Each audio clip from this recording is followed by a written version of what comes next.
What's going on, everybody? Welcome to episode 169 of Two Dudes and Some Bullshit. The date today is Monday, October the 24th, 2022, 6:02 p.m. Eastern Standard Time.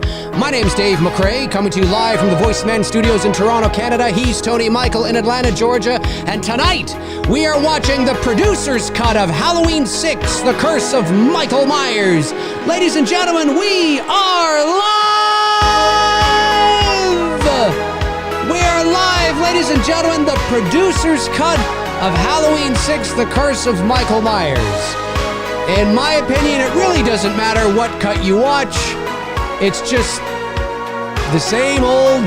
It's not like the story changes. Although I will give the producer's cut does, I understand why people like it because, it gives more context. There's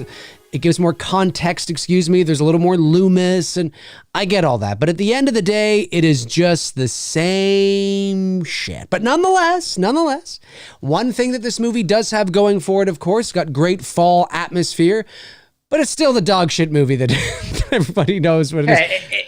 At least Michael doesn't look like he's about to enter the geriatric home. That's true. That's true. At least he's not. He doesn't get manhandled by a little boy who gets beat up by band camp people. That's true. Just saying. That's true. Just saying. That's true. That is, that's very true. That's very true. No, look, I mean, this was the first movie, the first Halloween movie I ever saw in the movie theater. Both of us back in late September of 1995. We were 16. And what was it like for you? I'm curious, your story. Oh, it was very exciting. It was very exciting. I mean, obviously I wasn't old enough to go see the other movies on my own, but that didn't stop me from trying to get my older brothers to take me. I specifically remember my brother Neil turned 18 in 1988. And I vividly remember him and his birthday is October the 29th. My brother Neil's birthday is this Saturday. So when Halloween 4... Early birthday. Yeah. So when Halloween 4, The Return of Michael Myers came out in 88, he was turning 18, and his friend Roy was taking him to go and see Halloween 4, The Return of Michael Myers. And I vividly remember wanting to go. I was, in 88, it would have been 9. So I wanted to go. I wanted him to take me with him. But obviously, it was, it's not going to happen. So, but I remember him in my kitchen in the late 80s. There he is, and he was all excited. He was like, yeah. And I remember him specifically doing this exact thing. Michael Myers, Halloween 4, The Return of Michael Myers. Woo! I remember him doing that. I was like 9 years. He was all pumped and excited and everything. It's funny what you remember. Anyways, so I obviously didn't go see the other movies, but it did not, not for lack of trying. But I was 16 years old. We were 16 years old in 1995, and I went and I was able to get in, even though it was rated R. I was able to get in because I was 16, but I looked 30, and I sounded like I do now. So, so wasn't really a big deal. But no, it was great. I mean, look, it was and I went with Bruce, but Bruce wasn't old enough to get in. Couldn't convince the box office that he was, so he went and saw 7. He saw the better movie. I would have loved now in retrospect to be able to say that I saw 7, the classic 7 in the movie theater, but I didn't. I saw Halloween 5. So, it was good though. It was, not a good movie, but it was, it was a fun experience, I wish I can say the same. It wasn't fun. It was, before going, it was fun. I was super excited and, like this was, the first time I'm going to get to see Michael on the big screen. Obviously the excitement of so many questions of, with Halloween 5's cliffhanger and all that. Who's the man in black? And of course, again, even though internet was around, internet was in its infancy. I wasn't exactly surfing the web and looking for spoilers. So I've said this many times. I had no fucking clue. Well, the web, the web wasn't even really a thing. I mean, right. But I had no fucking clue that Daniel Harris was not in the movie. Oh, that's right. I was expecting Daniel fucking Harris. That's right. To show up on screen. And I'm telling you, the girl, like my JC Bradley. Yeah. My girlfriend, I don't know, like we were junior high because we were talking like 9th grade, 8th grade, 9th grade when this came out. Yeah, roughly 8th, 9th grade. My junior high girlfriend at the time, who I took to see it, it's 10th grade. Whatever it was, 9th, 8th, 9th, 10th, I don't remember. 95? Whatever. 16? Whatever That's 10th grade. Something like that. Yeah. Whatever. Close enough. Anyways, so... Well, actually, maybe it was 11th grade for you because I failed grade 4. So it was 10th grade 5. Oh, okay. So it would have been 10th. It would have been 10th grade. So Yeah. I failed grade 5. They don't fail the kids anymore. The parallels of our life is fucking astonishing. They don't fail kids anymore. No, they don't. They just pass them along. Yep. But yeah, no, they kept me back in grade 5, which was a good thing because it really kind of put me on the straight and narrow for about 2 months. No, that's good. That's good.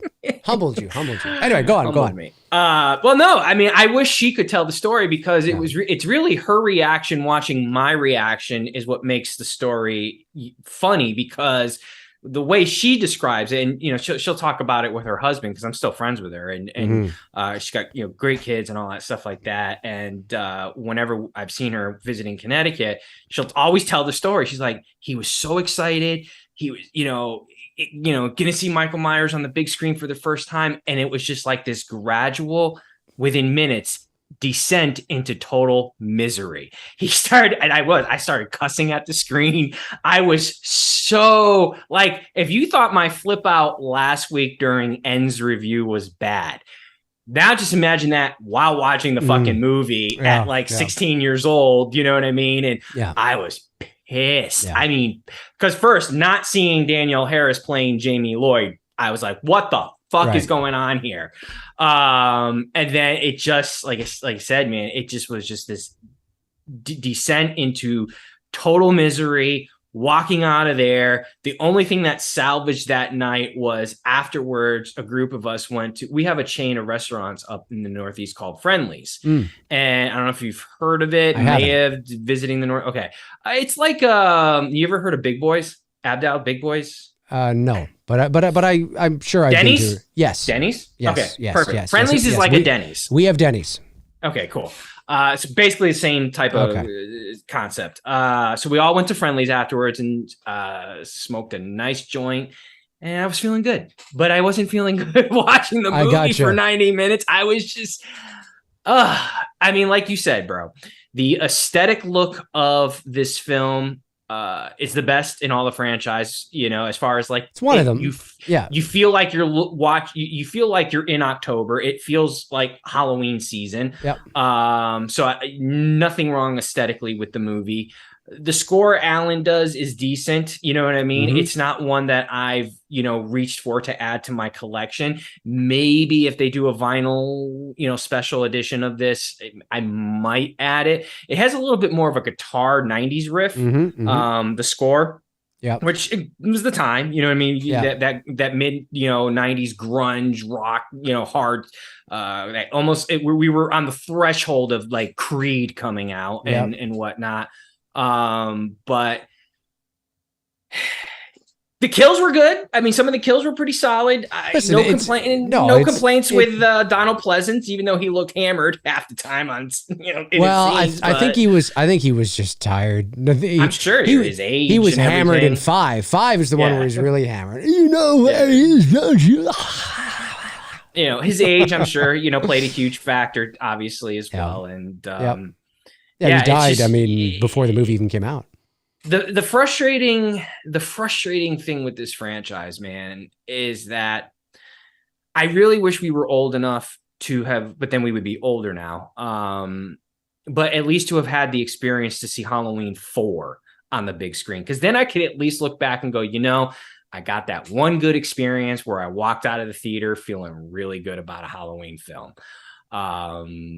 I semi got that with 8 Halloween H2O, but I've shared that story. That's more sentimental. That was with like the love of my life girlfriend that I took to see that. And it's more, there's more sentiment to that movie than there is like going like, I fucking love H2O, Right. Good, it's a good memory in the sense of who I took to see that movie, the movie was good.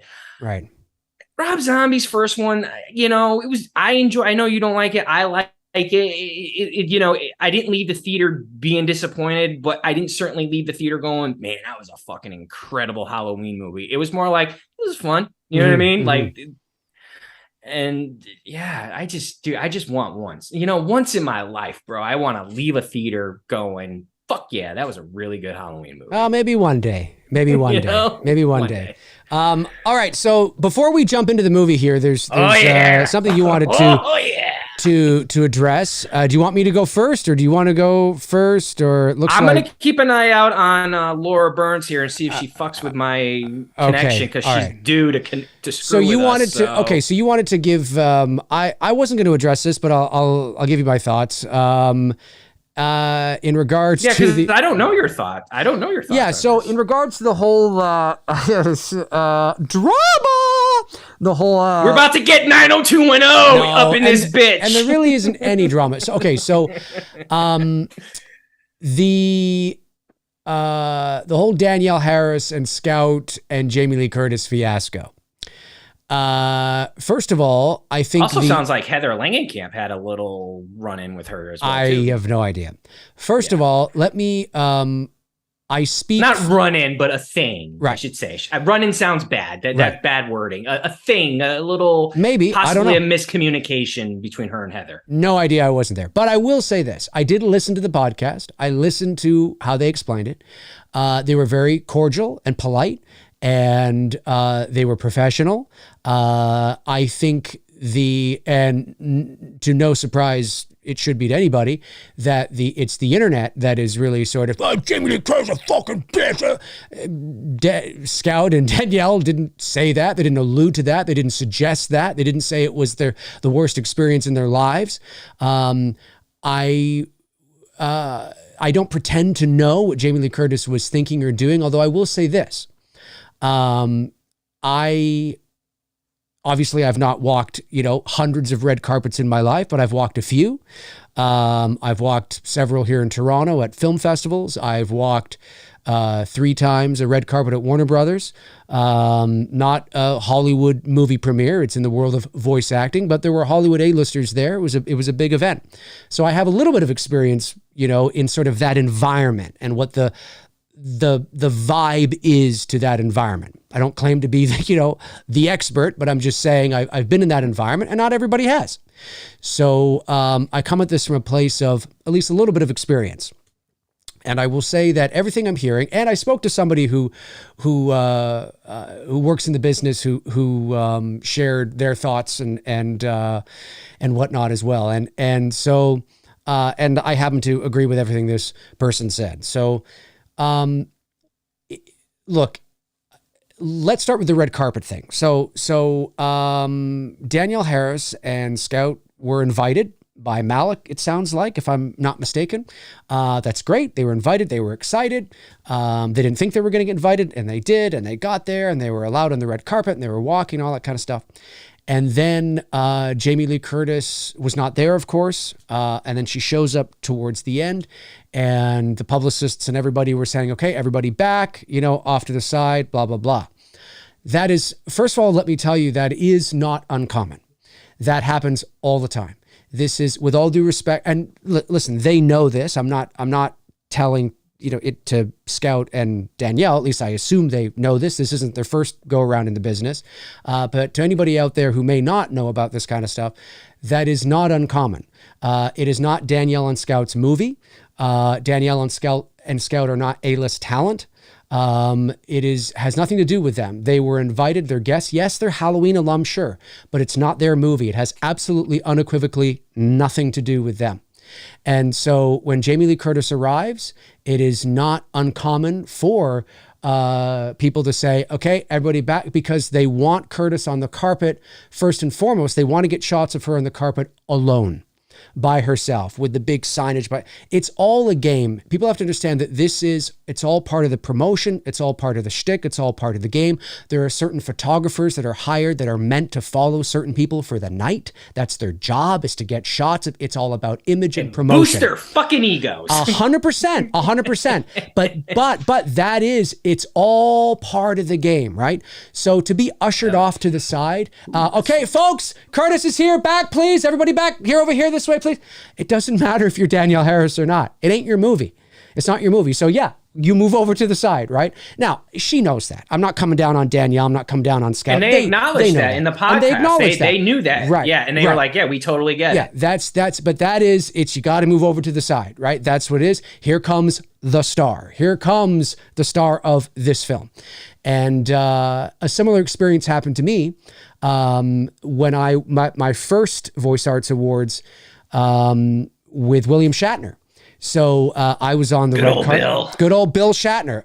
William Shatner was not nominated. He was receiving a Voice Arts Icon Award. That's like the big award of the night.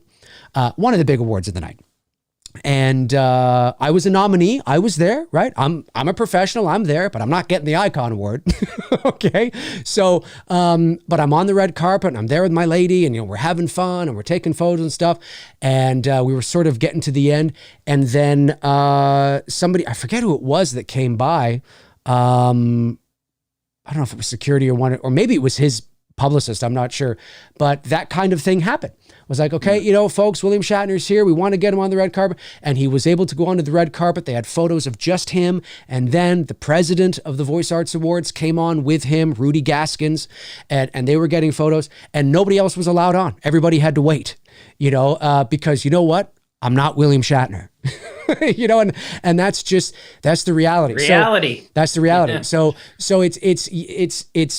it might seem it's so snobby. Well, yeah, but it's not new. I mean, that's just the way it is, right? So that kind of stuff, I don't think is a big deal at all. That's par for the course. Now, at the same token, when I was at the Voice Arts Awards a couple years later, I happened to be sandwiched between, not sandwiched, I don't mean we were right beside each other. We were quite a ways from each other, but I was in between Sigourney Weaver and Rosario Dawson, which was really cool. But that was a different kind of thing. That was a different sort of situation. I just watched a movie with Rosario Dawson. Oh, Clerks 3. I was like, I just watched Yeah. So, it's a very interesting experience to be in that environment. There's a lot of things happening. There's a lot of communication that's going on, a lot of photographers. It really is an art. Something that I've learned about having walked a few red carpets now, I can tell you that, man, it's an art.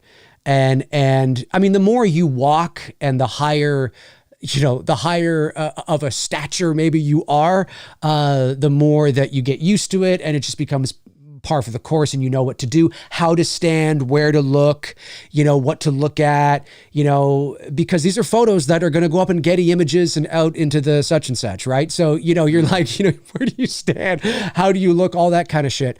It's a real art, and I don't pretend to be an expert. It's just something that I noticed. It was like, wow, this is more difficult than it actually might seem. But anyway, so the red carpet thing, not a big deal when you hear about, we were ushered off. And so if anybody thinks, it's her movie. It's Jamie Lee Curtis. That's what happens. Danielle and Scout are not into it. They're irrelevant to the whole fucking thing. Now, when you get to the after party, I've been to a few after parties, not like major Hollywood movie after parties, obviously, but I've been to after parties, in the business before. And depending on where they're being, I don't know what the venue was, but depending on where they're being held, how many people are there, it can be noisy, what's going on, this, that, and the other. Jamie Lee Curtis is 64. So the story is Danielle and Scout asked her photographer. That proves my point right there. Her photographer. There was a photographer attached to Jamie Lee Curtis for the night. So they asked her photographer if we could get a photo with Jamie Lee. And I think the photographer was like, I'm not really sure. Maybe, okay, we'll try and get this in and whatnot. Anyways, the real crux of the thing is that Jamie Lee didn't know who Danielle or Scout was. And she said, so according to them, now I wasn't there, who knows, right? In these types of situations, there's a lot of nuance that's can be missed. But according to them, she said, which I could believe because it sounds like a Jamie Lee Curtis sort of thing to say. She said something like, I haven't seen those films. I don't know who you are. Now, could she have been more cordial about it? Sure. Could she have then said something like, I haven't seen those movies. I don't know who you are. I'm sorry. Who are you? Really? You were that's really cool. Absolutely. She could have gone on for sure. Having said that, I don't think it's a surprise that she didn't know who Danielle and Scout were. Again, these are not household names. These are not A-list talent. It's not like Harrison Ford was standing in front of her. Jamie Lee, by her own admission, doesn't watch horror movies. She probably hasn't seen the Halloween movies she's been in decades. If you were to ask her, when was the last time you saw Halloween H2O? She'd probably say in 1998. When was the last time you saw Halloween? She'd probably say in the, maybe she watched it. Maybe. Right. When was the last time you saw Halloween 2? I don't know. At the premiere? Did she go? I don't know. She doesn't I filmed it. Right. She doesn't watch horror movies. She has made that very clear. I don't like horror movies. I don't watch them. For someone to come up at an event and just say, "Oh, hi, I don't," for her to actually not know who they were, I believe that. I believe that's entirely possible. We know who they are because we're obsessed. We're in Danielle. We're the sweaties. Right. We're the sweaty nerds. And I include me in there too. We're a bunch of sweaty nerds. Danielle Harris. Jamie doesn't get, she doesn't know who that is. I mean, if you were to say, "Oh, Jamie, this is Danielle Harris. She played you." Oh, okay. I mean, she'd probably go, "Oh, right. Of course. But just on a whim like that, in an environment at a after party when lots of people, maybe some music, there's stuff going on, it's dimly lit. I mean, she's been, no, I totally believe it. I totally believe that she probably didn't know who it was. Do I think that she was just lying about that for her own ego? No, I actually don't believe that. I actually totally believe Jamie probably didn't know who she was. However, according to Danielle and Scout, they even said that wasn't our issue. Her not knowing us, not an issue. Because I think they actually realize that. They realize everything that I'm saying here. I think it was just they were surprised that Jamie appeared very sort of standoffish. Yeah, very almost like I can hear her saying it like, "I've never seen those movies. I don't know who you are. Right. What else do you want?" You know what I mean? Exactly. And like, so I could see it probably going something like that. 100%. And Scout and Danielle 100%. Going, fuck, what do I say now? 100%, because you're taken back by that. Because usually there would be a follow-up, right? Like there would be some sort of like, "Oh, I'm sorry, I haven't seen those movies. I don't know who you are. Who are you?" You know what I mean? Or whatever the case is. Maybe, and this might be a little embarrassing, maybe Jamie thought they were just, because listen, I can tell you, after parties, not everybody at an after party is necessarily attached to the project. Not Correct. Everybody at an after party, I mean, most people are, but not everybody at an after party is working in the business. Sometimes you're able to go because of somebody you know. If you know somebody who works in the business and they're able to kind of bring you along to an after party, or whatever the case is, it can depend. Some after parties are specific to business, film, people attached to the project only. Of course, that can happen too. But look, I mean, I went to an after party of the TV show Degrassi. Degrassi. I went to an after. I'm not part of Degrassi. I didn't do VO work for them. I didn't work on it, but I knew somebody who worked on it, and they brought me to an after party. This big show. It was great. It was a lot of fun. So I'm just saying. Dude, I did club gigs in my early 20s for like launch parties for like Justin Timberlake's when he did his first album. Yeah. I did Christina Aguilera's launch party for her first album. Right. And they give you strict instructions, even though I'm DJing, right? And then and I wasn't allowed to MC because they had their own MCs, and I basically had to shut up and play music. And you have to listen to, you want it on your resume, right? I want it at the time. I'm 22 years old. I want to have this on my resume that I'm DJing Christina Aguilera's launch party in Atlanta, and Usher is going to be there, and Jermaine Dupri, all these people. And it's like, but you are told and they ain't fucking around when they tell you XYZ, you better follow XYZ and don't go to ABC. You know what I mean? For sure. I'm just saying that it's entirely possible that Curtis in that moment just thought that they were, not necessarily just fans, but she didn't make the Halloween connection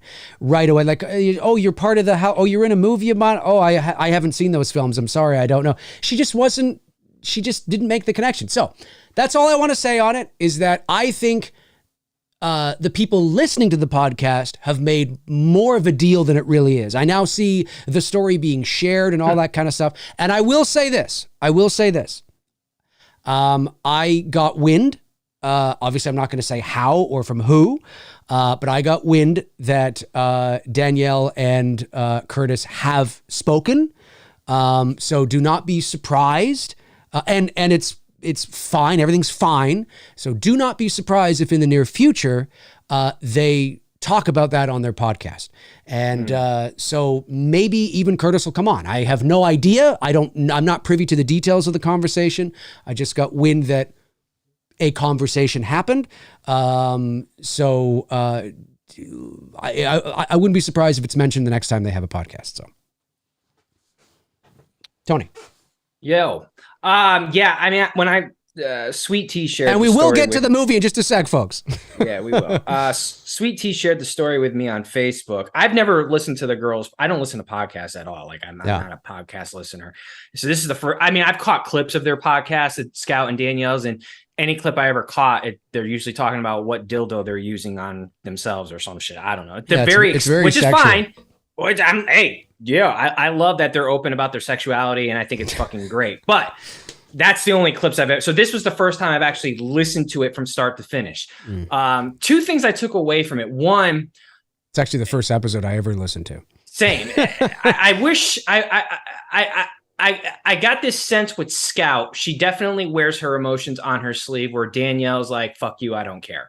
That's basically, and I don't want to make a total assumption on that, but it just seems like that's how their personalities are. And I wish she wouldn't. She seems like she kind of walks around with her head down like, yeah, I was in Rob Zombie's Halloween too. Like, and doesn't own it. Because if I ever were to meet her, I would say, look, the one positive thing about those two movies is your fucking performance as Laurie Strode. You did nothing fucking wrong. Unfortunately, everything else that came with Halloween 2 and the direction that's not your fucking fault. Own it. You're part of the family. Own it. Don't be ashamed of it. No. Say that to Tony Moran. Exactly. His 2-second rule, like whatever. So that's the first thing. But when you hear their genuine, like, holy fuck, we were invited to this thing. Like, you can hear it in their voices. Like, they felt like they didn't belong there, from like the get-go. Right. I understand when building up to, because I'm not going to rehash what you said about the red carpet, so I'm just going to go right to the after party. I understand the heart, where Danielle Harris's heart was on wanting to get this shot. I know, like, if I were to sit down and have a conversation with Danielle, I'd be like, look, I know where your mind is at. You're thinking this is the first fucking time, if I share this, I know you're going to share it publicly on your social media, this would be the first time that we as Halloween fans would ever see Jamie Lee Curtis and Danielle Harris together in a fucking photograph. And for Halloween nerds and sweaties, that's like the shot. That's like, holy fuck, waited 30 plus years to see this shot. You know what I mean? So I know in her mind, that's what she's thinking. The problem is, when you build something up in your mind, it usually doesn't play out the way you're hoping it's going to play out. Now, at first I thought, well, maybe, with everything in the hoopla going on for the night, it was a bad night. Then I hear Heather Langenkamp, who was also at this premiere and party afterwards. She had kind of a similar experience in the dialogue exchange between her and Jamie Lee Curtis, only to find out that, I guess, I haven't seen the video, that prior to the showing of the movie, there was this like 5-minute video of people praising Jamie Lee Curtis, and Heather Langenkamp was one of the people in the video. By the way, it wasn't even genuine, because they gave the actors and people bullet points on things to say. So I'm like, okay, so we basically did a 5-minute video to boost Jamie Lee Curtis's ego even more so, and people can't say something from the heart on how much they appreciate her and respect her. Got it. I get the moment with Danielle, but when you literally just saw this woman, and I'm referring to Heather now, in a video singing your praise, and you still come across very similar. She might not even have realized it was that woman in the video. Bro. No, I'm being serious. I mean, like, I'm being serious. Heather is a pretty much, and I don't mean this disrespectfully, but she's a plain Jane. It's kind of hard. Like, her appearance doesn't change too much. I get it. But I just mean that with a bunch of a bunch of people going by, in the video, and then the woman comes up to you I'm just saying that it's like, it could be the syndrome that when it's like when you work in retail. And, you see so many customers come through, And sometimes if they're regulars, right, you will recognize them as regulars. But for those of you that have worked retail, how often has somebody come up to you and been like, I was here last week and you said this, or, you know, do you remember when I was in last month and I came in, and you have no idea who the fuck they are. You have no idea who they are, but they know who you are. You know what I mean? Because I get it, but when you see someone 90 minutes ago in a video singing your praise, you don't think you could remember that person from 90 minutes ago? I'm just saying that with everybody going by, because she's nondescript, right? You know, to your point, because you know, there's so many other people in the video singing her praise, and does she even know who Heather Langenkamp is? I mean, she might know. Oh yes, Elm Street, Freddy Krueger, Nancy, sure. But when was that the first time they've met? And if it wasn't the first time, I guess it was. According to according to the podcast that Scout and Danielle did, that was also the first face-to-face, like not seeing each other through a compliment video. Right. So I'm just saying that it's entirely possible that she was like, and then if you'd said, no, I'm the woman. Okay. Well, she might not even. I just think, personally, I think that, you know, Jamie Lee Curtis is so far removed from this is a job. It's a horror movie. She doesn't watch horror movies. She's not online talking about horror movies. Conclusion. Yeah. Well, go ahead. No, I was just going to conclude with that, like, you know, I get where Danielle's heart was. I get where Scout's heart was. You know, I know what they wanted to, and that's what separates them from Jamie Lee Curtis. The reality is Jamie Lee Curtis doesn't give a flying fuck about this franchise in the sense of like what we care about. For her, like what you were just going on to say, it's a paycheck. It's a payday. And like they jokingly said, if they come at her in 10 years from now with another script, she'll probably fucking do it. It's a payday. You're right. It will boost her ego. She doesn't get knee deep into it. She doesn't know who the other actors are. And it's unfortunate because, you know, the definition of what makes a really good captain, and I will say Curtis is the captain of this franchise, is someone who treats their teammates, their opponents with class act. Derek Jeter, perfect example. He was like that. The dude was getting praised by Red Sox fans in his final fucking game. Like that's respect. Yeah. That's a captain who's earned that type of respect. Even if she doesn't know Danielle Harris, like you pointed out, I was thinking the same thing. She could have just said, oh, I've never seen those movies, but, you know, I've heard things. Sure. I've heard, you know, the mother-daughter thing, really cool. Nice to meet you. All hug, you know, and 100%, smile when you take the photo. Don't look like Jesus Christ. Because Curtis looks like, get me the fuck out of here. 100%. She does. I couldn't agree with you more. It doesn't surprise me. However, having said all that, again, that's not the issue. Even Danielle and Scout are saying that's not the issue. The issue is more of the very sort of blunt way that she responded. Right, which created that awkward moment. Right.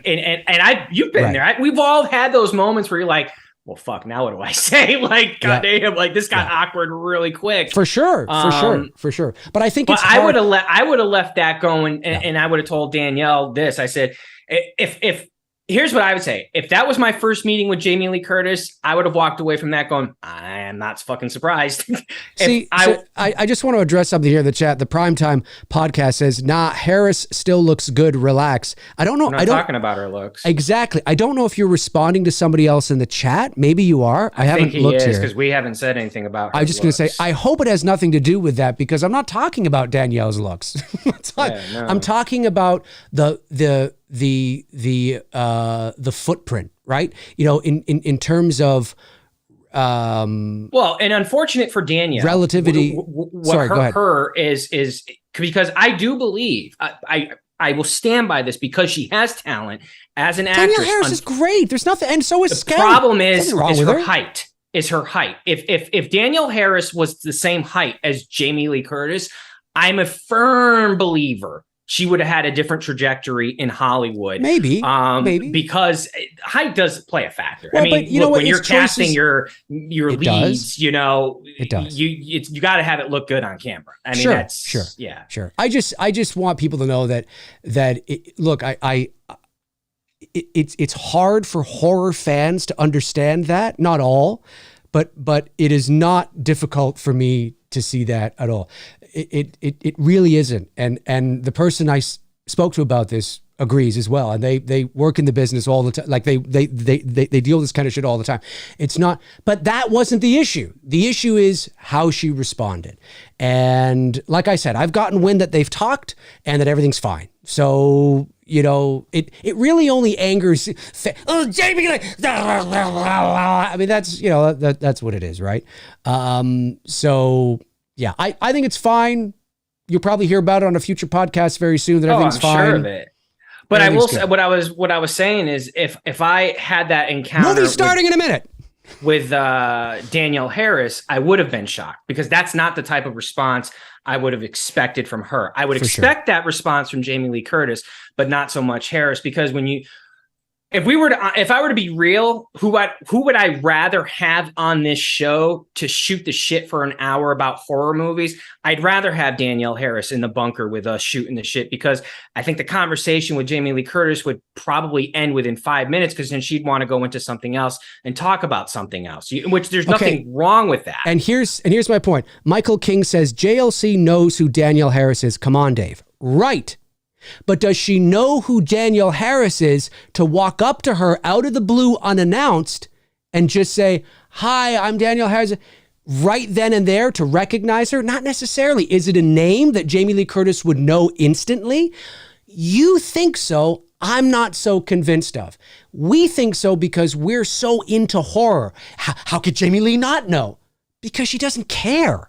That's why. She doesn't think about it like we do. She doesn't listen to their podcast, right? It might have taken some no, this, Danielle Harris. Oh, right.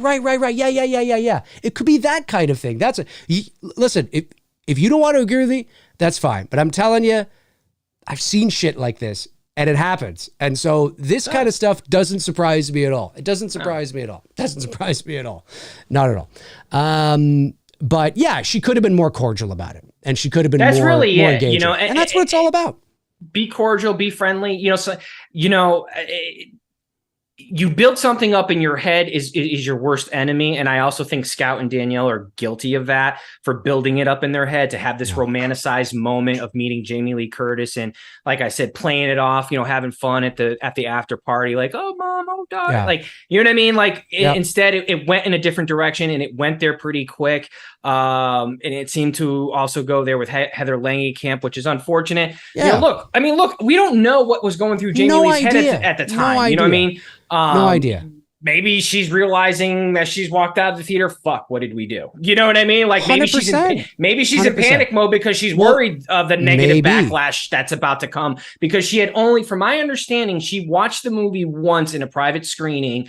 And then this is the first time she's seeing it in the public. So it's I can tell you that there are many different premieres, right? And there's a world premiere, there's a North American premiere, there can be a this premiere or that premiere. Actors will, they can be like the European premiere, the Japan premiere. I can tell you right now that a lot of the times actors will go do the red carpet, do the premiere, but they sometimes won't even go watch the movie again. Now, I know that she did, but I'm just saying that sometimes that happens too, that they will watch the movie at the world premiere, but they don't necessarily watch the movie at every premiere they go to. They'll show up, do the cameras, do the such and such, do the talking, shake the hands, blah, blah, blah, blah, blah, but they actually don't go and watch the movie again. That happens too sometimes. So JLC is not at home right now thinking about Halloween Ends. I can guarantee you that. She's not. I mean, at this point, she's so far removed. She's gone. And look, I'm not trying to deflate the Jamie Lee Curtis fans out there, because if you simp for her, you do. But the reality is that if you're going to have to pick and choose between her and Danielle to really get into a fun horror movie conversation, because that's what everyone in the chat room, we're all fans of. You want Danielle Harris. You want Danielle Harris because you're going to get the sweat, you're going to get the nerd, you're going to get the geeked out moment, 100%. And it's going to be a blast of a conversation. Whereas Jamie Lee, it's going to be like 100%. Well, and if Danielle 5 minutes and we're done. don't worry about it. She's not. And like I said, it's going to be resolved. It's fine. All right, let's move on to the movie. Okay, Halloween 6, the producer's cut. Woo, 45 minutes. That's all right. Let's get this going. Okay. Where are you paused again? 4 seconds, just as the dimension fumes is about. I have that too. That's where I am. Yeah, folks. See, the Slaughtered Lamb says it's very rare for talent to sit through their own premieres. That's true. That is true. Believe it or not, there's usually one premiere they'll do it, like a like the premiere of, but in a lot of cases, the talent has already seen it even before that. They'll see it at a private screening at the studio or, wherever. That happens too, right? But yes, they'll world premiere, but I can guarantee you if there's like 7 or 8 premieres they're doing, they're not sitting through that fucking movie 7, 8 times. No. They'll walk the red carpet and then they'll be snuck out the back into a limo and go home and have a fucking beer. That's how it works. Scout, you're part of the family, Scout. Remember that. Of course. Don't ever keep your head down when it comes to that. We know what people will say online, and I hate that. I hate it because it's like I could hear it in her voice, the shit that she's probably had to put up with, and people forget she's fucking human, bro. Yeah. It's not her fault. Yeah. Well, folks, again, it's don't take anything that Tony and I have said here and try to put words into our mouths. We've been very clear of the situation. Oh, they will. And of course, well, that's just the internet. Okay, there. Oh, I see now what Darren's talking about. Okay, here we go. Here we go. 5, 4, 3, 2, 1. Halloween producer's cut. Here we go. Shut up and start the fucking movie. I started it. Yeah, I have too. Okay. Dimension Films. Mustafa Akkad presents. That was a good, very long prologue to this movie, but good. We got everything out. Halloween 6, The Curse of Michael Myers. And of course, in a moment here, you'll be hearing Dr. Loomis's voiceover. Yes. Not Paul Rudd, which I think was the right way to go. I will say I because we didn't know who Paul Rudd was and we had no idea that it was, obviously we find out later that, it's Tommy Doyle, but I think it should have been Dr. Loomis. Like that makes sense. Absolutely. Yeah, 100%. They should have left it as Dr. Loomis, starring and introducing Paul Rudd, even though Clueless came out before, didn't it? Or was it after? Somewhere in the same time. Somewhere in the same time. And of course, this is the opening where you see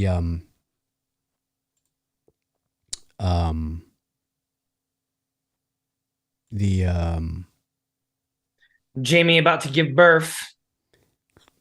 Yep. Look, I don't hate the girl who they cast to play Jamie Lloyd. I was caught off guard when I first fucking saw this. Wait, what the fuck? Isn't it JC something? Yeah. Bradley? I think even her and Harris are even friends now in real life. You know what I mean? Like, there's no, it's just unfortunate everything Danielle Harris. I mean, you could also say there's a silver lining in it that, at least she didn't have to endure all this.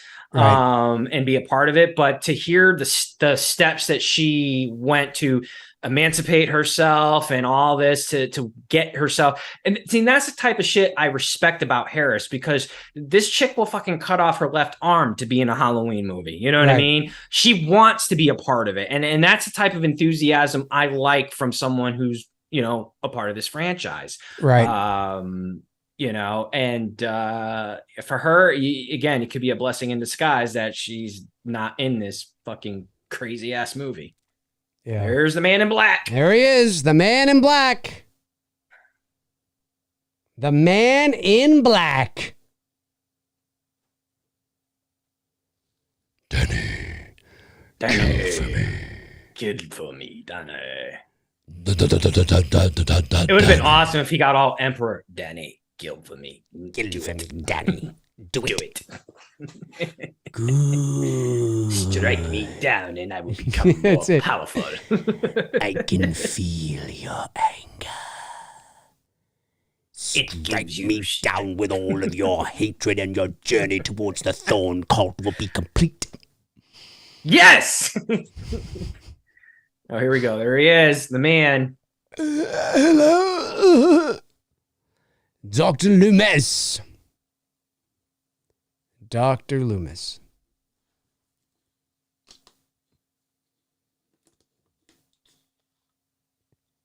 But Dave.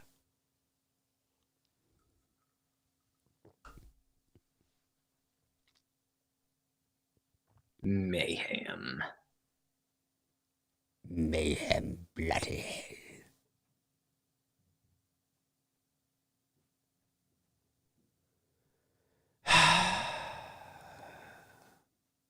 Yep. You can look into. Yep. This really happened. Yep. And again, look, I get why people like the producer's cut. I do. It gives more context, like, you know, to an already, you know, it gives more context. So that I get. That I get. But that's the next tattoo you need to get, bro. Get the thorn symbol. Can you imagine? you imagine? Some people do. They love you. They would love you. Some people do, man. They would love you. Oh, I know. I've seen it. Yeah. I've seen it. Lots of people do. Now, of course, here's the October 31st, 1989. The flashback. And I think we actually see what's supposed to be Danielle Harris. I don't think it is her. Or maybe it's a cut scene from 5 getting put into the van, right? No, it's Michael getting put into the van. I thought we see Danielle too. Do we? Oh, maybe we do. Here? Yeah, right I think there. that's supposed to be her. Yeah, it's not her. No. That's not her. But Michael there, yeah. I don't think it's her anyway. This looks so stupid. It's great. It's great. It doesn't even look like Myers from 5. No, because it's the 6 mask. I know, it's George P. Wilbur. Which I will say, I do like the 6 mask. The 6 mask is a good looking mask. Yeah. Yeah. If I were to rank the masks, obviously Uno, number 1, the original, the OG, is my favorite. Mm-hmm. After that, I'd say 6 is a strong second. I thought Michael was going to walk through those bars for. I know, right? Wouldn't it have been awesome if he just walked right through the fucking bars? Like okay, Freddy so this Krueger? score is different. See, I've only watched this once. Yeah. This is not the electric guitar. This score is different. This is more keyboard, which I actually like it. If they did a producer's cut of the soundtrack, I might actually get it. Yeah. Because this is not on the regular soundtrack that I've heard. Not this version of the theme. Right. No, it's not. Save your baby, Jamie. Save your baby. Baby, go baby. That's what she sounds right here. Save your baby. Save your baby, Jamie. Save your baby, go baby. Save your baby. Baby. No, she did a great job. Poor girl, man. She gets such good because she's not. It's not her fucking fault. People are fucking stupid. No, it's not. It's not her fault that they, it's the studio's fault for not going Danielle Harris. So I don't hate the girl. I just hated the fact when I first saw it that it wasn't Danielle Harris. It took me off guard because that's not what I was expecting. Right. I love this though. I love when he just comes out of the shadows. This, like I said, the reason why I like this mask second is it lights very well in the dark in the shadows.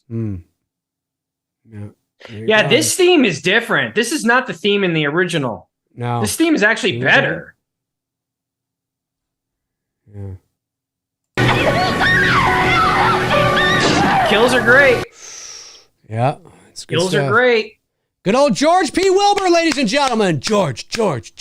He's our man. If they took the shoulder pads off you, George. They did. They took the shoulder pads off him and put it around his chat waist. Room. Someone's got to tell me. I'm really digging this soundtrack. Is there a producer's cut version of the soundtrack? Because this is like 1,000 times better than what we get on the regular theatrical soundtrack. I don't know why they changed it, because this is 1,000,000 times fucking better. The other day I said, this is good. I like the thunderstorm and everything. This is great. Forgot about this. They took George P. Wilbur's shoulder pads off his shoulders and tied them around his waist. George was eating good. Michael was eating really good. He was eating. There's not. Okay, Frank. Damn. Oh, it's on YouTube. Well, if it's on YouTube, then there's got to be something out there, or maybe they just haven't released it yet. Are you okay there? Colin saying yes, there's a CD of an expanded version. Now, Colin, when you say it's an expanded version, is it this shit that we're hearing in the movie right now, like this version of the Halloween theme and shit? What are you doing to my truck? Here it comes. Oh, shit. Come on, Jamie, get out of there. Jamie. Ooh, good old Doctor. Look at this, Sam Loomis and Dr. Wynn. As far as like an opening here, I mean, it's pretty intense and it's a pretty solid opening. Yeah. Ish. And now is this supposed to be the Myers house? The Myers house? Yes. They're in the Myers house? 45 Lampkin Lane. Yeah, so it's the Myers house. Yeah. Now, I will say, as far as like a house being remodeled and updated from 1978, I believe this more than what they tried to tell me in Halloween 5. 100%. You know what I mean? 100%. For sure. Like this looks like it's been the Myers house, but just modified, got a front porch now, and that you can do that, you know? Yep. The VoiceMann. She was all right. Kara Strode. Yeah, I liked her. Kill for him. No! Maybe the next Halloween is they'll pick up from where this left off. Maybe. Continue on from the Thorn trilogy. Maybe. Oh, bring back Paul Rudd. Tommy Doyle lives again. You're a madman. A madman. Oh, not a madman. Frank just sent me. I actually am a member to Discogs. That's where I get a lot of my rare vinyls. Oh, nice. Well, I'll be goddamn. Does have it. Frank going through hard in the paint. Absolutely. It's on CD, but it'll be worth it to have it on CD. Yeah. Maybe one day they'll release it on vinyl. Yeah. Denny. Yeah, I liked Kara. I had no problems with her. No, look, I mean, the non-cult stuff is fine. Yeah, take away the Thorn shit, and I'm good. Take away the Thorn cult and just make it a, Halloween movie. Take away the Thorn cult, drop Loomis about 10 years in age so he can be a little more spry and be in the movie more. Although he is in the producer's cut a little bit. He's in this more. Yeah, we're going to see him a little bit more. Yeah.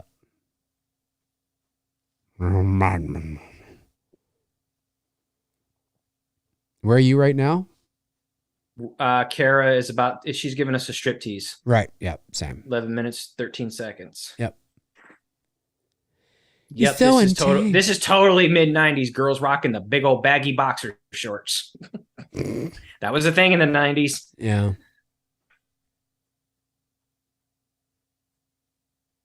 So Kara Strode is the father was the brother. It was the father was Laurie's stepfather's brother. Laurie's foster father's brother. Thank you. Yeah, foster father's correct. Foster father's brother. So they would be like step cousins or foster cousins. Step cousins. Foster cousin. Yeah. Foster cousin. Yeah. Foster cousins. We're gonna move into in like this shot here. She kind of looks like a young Jamie Lee Curtis. She does. Bit. Yeah. Fucking creepy. I can see why they. I can see why they went for Peeping Tom. Paul Rudd's fucking creepy, Tom. Man. He's fucking creepy. Peeping Tommy Doyle. Peeping Tom. It's creepy as fuck. I was the only one who saw him that night. Emo Tommy Doyle. Now Paul Rudd doesn't like this movie, does he? He doesn't. He's kind of taken the Kevin Bacon route of not talking about it. Where Bacon didn't talk about. That's actually that Nikon camera. That was one of my first cameras. But the one that he was looking through that you saw there. He's taken that same route. Remember how Bacon didn't talk about. Now Bacon seems to be a little bit more open to talking about that movie, but for years nothing. Right. And Paul Rudd's taken that same approach. Right. Although didn't he say he would love to be in this new run? Or some shit, but the filming of Ant-Man conflicted with it. Ghostbusters. Yeah. So I don't know. Look at this. I mean, where are you right now? Are you at the same place? Jamie's in the truck. Right. Yeah. That's right. Tommy's on the phone. Yep.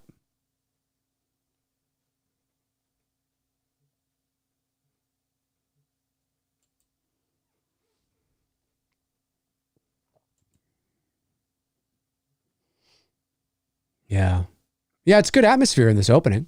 It is. I mean, everything here is so far so good, minus the Thorn crazy shit. Right, exactly. And I could believe this would be Loomis's house with all the fucking alcohol there. 100%. Look at that. He lives in fucking, it's incredible. Listen, Not dead, just very much retired. and drunk. There he is. There he is. The goat, the cherry of the Sunday in this franchise. Ladies and gentlemen, there is not dead, just very much retired.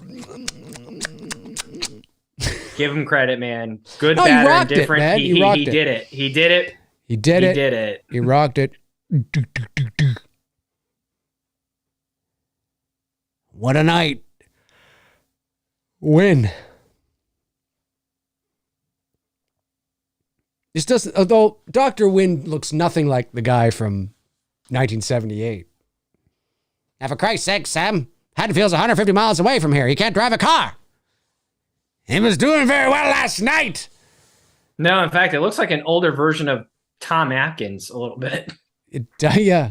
You know? Maybe somebody around here took a piss. I was doing very well last night. The Sartain before Sartain.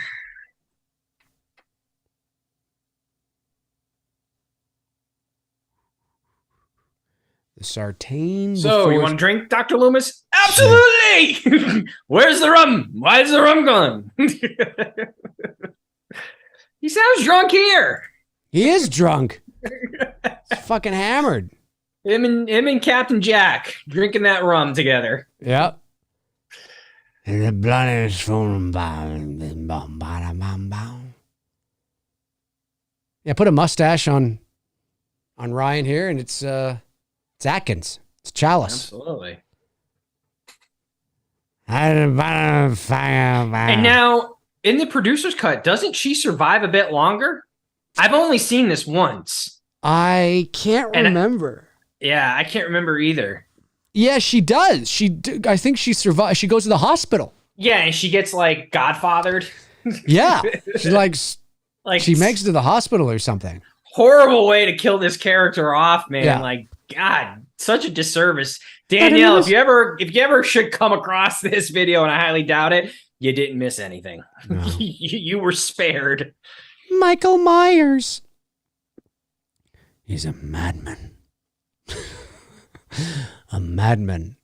I mean, I don't mind the character of Jamie Lloyd dying, but damn it. If it was like Danielle in this role doing this, I would have rather seen her get to the end and die in some poetic way of dying, you know, whatever.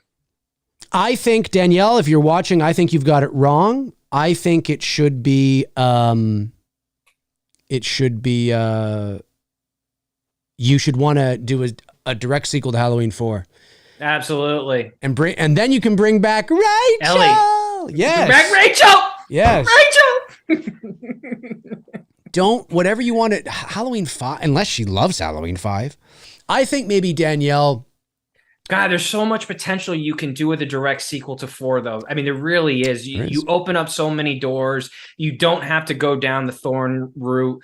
No. You know what I mean? You can still keep the Laurie Strode character dead, buried where she belongs.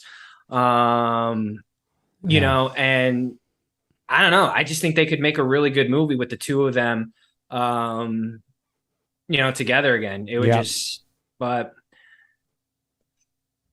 I don't know. Yeah. Malik, if you get, you know, you need some guys to give you some ideas, call me and Dave.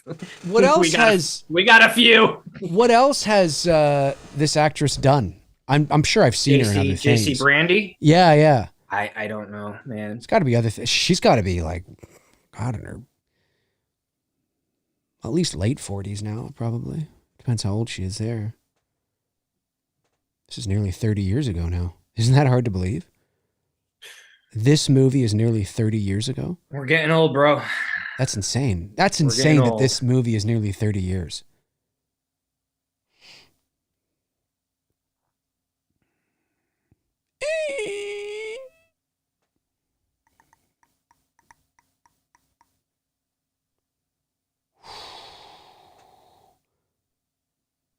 Madman.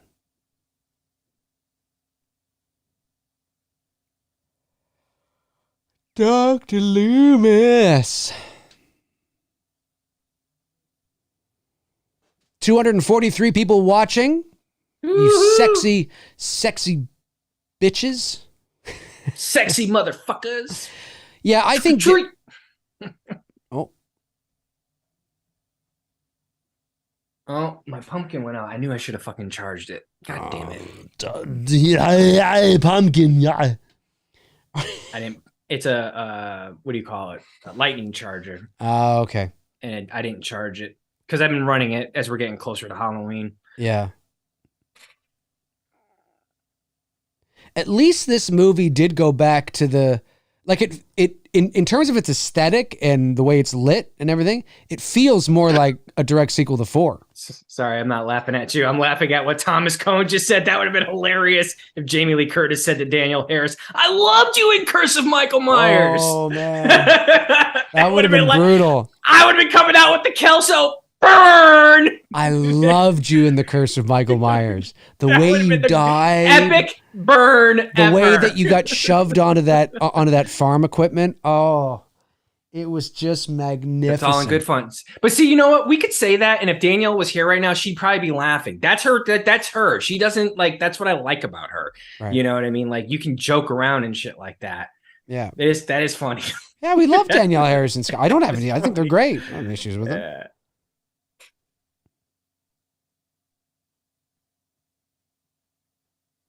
And by the way, that stuff that Tony and I were talking about at the beginning, that's for people out there that may not, like, it's not for, like, Danielle and Scout know every single thing that we said. It's not for them.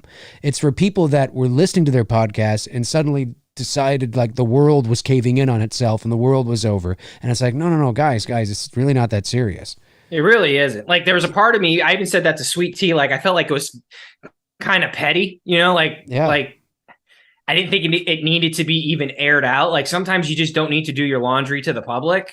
But yeah, I understand. I get why they did. You know, they were hurt. I think they were genuinely hurt. I think Heather was even caught off guard a little bit herself. Well, they were, and let's be honest, they know they have within the horror community, they know they have a large following. Yep. And they know that if especially Danielle. Yeah. Yes. And they don't have to be mean about it. They can just talk about it in the most polite, respectful way possible. And all that, and they know this, that plants the seed, and they just let the viewers go, "Oh, how dare Jamie Lee Curtis." That's all they have to do. And they know that. And it'll sort of catch on. And like I said, I have it. I'm wondering, that I have to Google this. They've talked. When do you think they filmed this? Because I almost feel like they filmed this movie in the fucking fall. Whereabouts are you right now? We should be at the same spot. She just Dale Earnhardt. Oh, that's a bad joke. She just crashed into the pumpkins. Right. Okay, I think I might be a second or two behind, but anyway. She's limping out of the truck. Yep. JC, you mean? Yeah. Yeah. This feels like they filmed it in October and then just released it a year later. I think they did. I believe they shot in Salt Lake City, Utah in the fall of '94.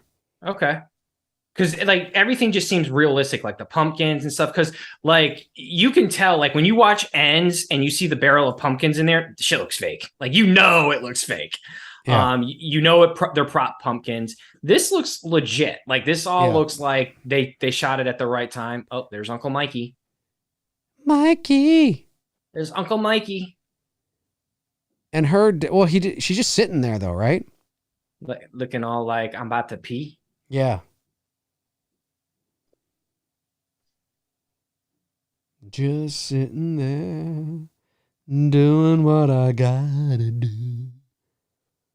And she just turns around and gets it. And you don't even like. So like all this is, so here's what I'm thinking. All the suspense that we've built up in 4 and 5 of Michael tracking down Jamie. And then you're telling me like, this is what you want to do. This is how you want to go. She's just sitting there alone in a fucking barn and there's no build up or anything. It's just. Yeah.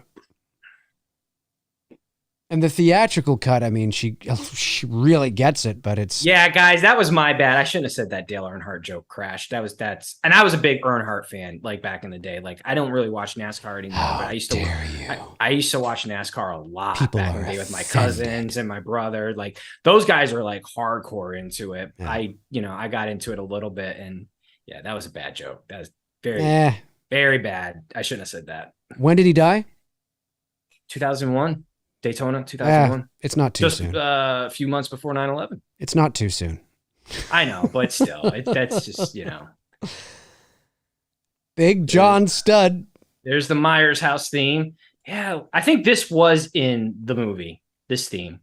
I think if so. I remember correctly. But this is this is the fall of 94, I'm pretty sure. Yeah. This is like he's a cross between John Goodman and I don't know.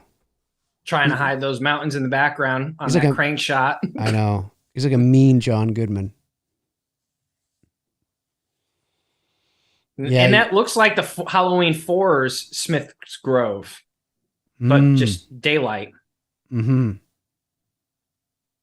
Right. Yep.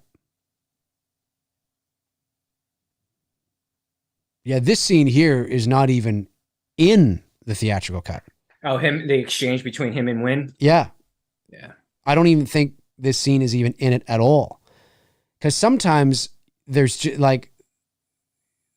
scenes are cut short or there's more of a scene. This scene altogether is not even in it. And again, like, I understand why people like this, right? It helps to fill it out. And listen, Halloween 6, The Curse of Michael Myers, man, has its fans. It does. Like 5 has its fans. Yes, but I would say 6 has way more fans. People love this movie. Well, 6 is, I would say, if you're comparing the two, 6 is a far superior movie than 5. If those are my options, yes. Yeah, for sure. For sure. I'm a madman. A madman? A madman. I'm a madman.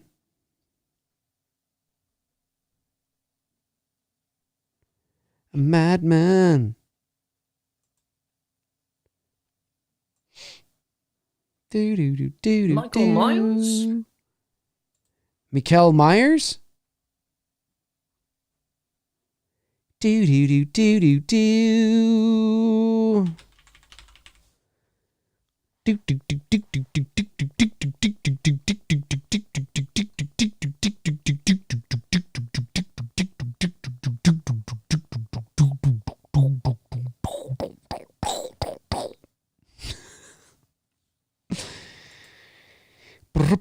And now we got the brother, right? And the kid.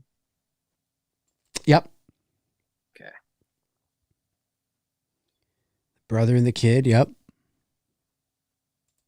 It's a hell of a protein shake he's making. In the Myers house? Yeah. In the morning? Yeah. Yeah. Yeah, it is. This guy's a fucking loser. His wife's But he's got the 90s haircut, man. He does, but his wife, I think, like, I tried to pull off that hair, I couldn't do it. Because I have your same problem. The longer my hair gets, that like Italian genetics starts kicking in with a little bit of the gypsy, and it just starts curling out like crazy. Yeah. Or wavy, not curly, wavy. He's got that like Eric Matthews perfect fucking hair. Fuck you, dude. Oh, you mean Big John here? No, the kid who plays Kara's brother that you said the douchebag. Oh, that guy. Yeah, no, my hair doesn't do that. Mine doesn't either. As soon as it starts getting out, it starts waving out and just getting all fucking crazy. Yeah, same. John Strode. Oh, yeah, that's it, Deborah. He's such a fucking loser. He's a loser. He's just a loser. Oh, that's right, Deborah. You little bastard of yours. I like the way he says bastard. You and that little bastard of yours. Beanie. Yep. Beanie.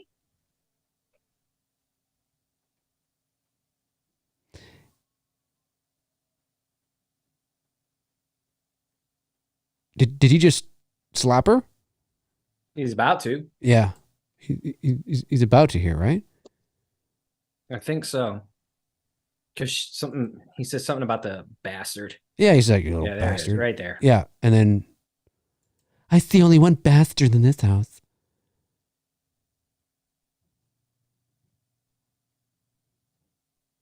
Smack. And it wasn't even just a smack. It was a backhand. It was a backhand. It was the wife is abused. You know that. If he's backhanding, she's abused. Yeah. If he's backhanding his own daughter, there's no way. There's no way. That was kind of a cool creative shot of seeing Michael's mask between the curtains like that. Mm-hmm. That was cool. I've never seen that or noticed it before. See, it makes me wonder, was Michael really there or was it all in Danny's head? You know what I mean? Right.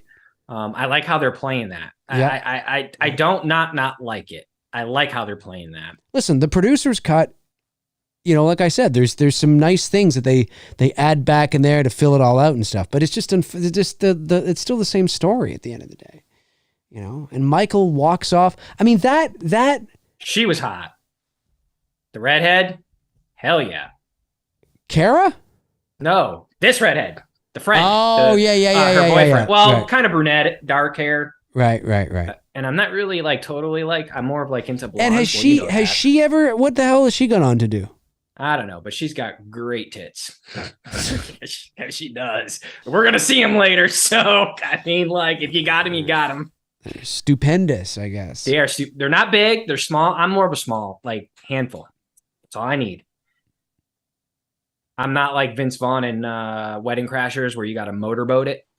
No. I watched that the other day. That's the only reason why I'm breaking that out. I love breaking out Wedding Crashers, man. That shit is funny as fuck. I don't know. And the jokes in that movie, there's no way they could get away with that shit today. Right. Yeah, it's true. Madman.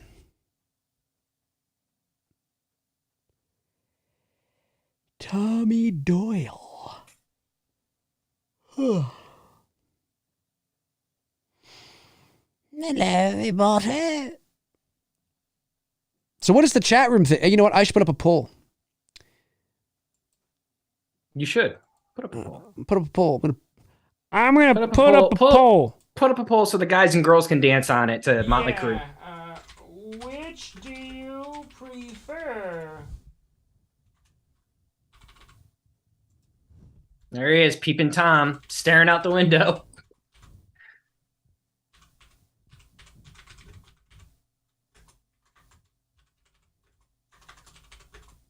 Yeah, I still don't know why, man. They didn't stick to this soundtrack. I mean, I know some of it's in the original, but a lot of it isn't. No, there's a lot of different stuff. There is. Yeah.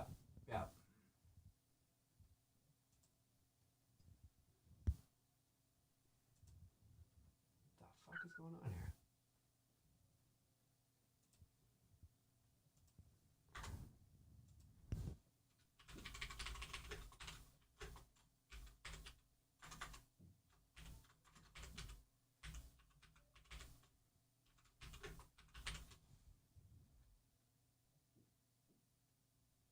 Okay, weird.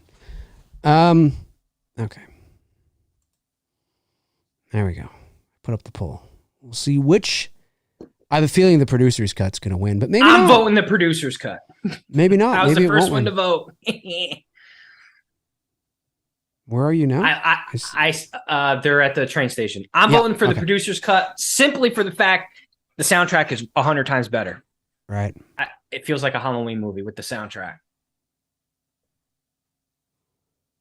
I just can't get down with that electric guitar fucking Halloween theme shit that they try to do. Like, I don't know. Everything Alan did here so far sounds 1,000 times better. I just have trouble believing that Tommy Doyle grew up to be this handsome man. this sexy, handsome man. Was that a shot at Brian? Was that his name? No, Brian? It's just you look at the kid, you know, and then you look at Paul Rudd and you're like, I don't know. Maybe. Though I remember for years, I kept hearing about this producer's cut thing and I could never get my fucking hands on it. I looked for it everywhere. And then Apple, when the 2018 film came out, Apple or iTunes did a special with the theatrical and producer's cut for like $6. And I'm like, yeah, I'll buy it.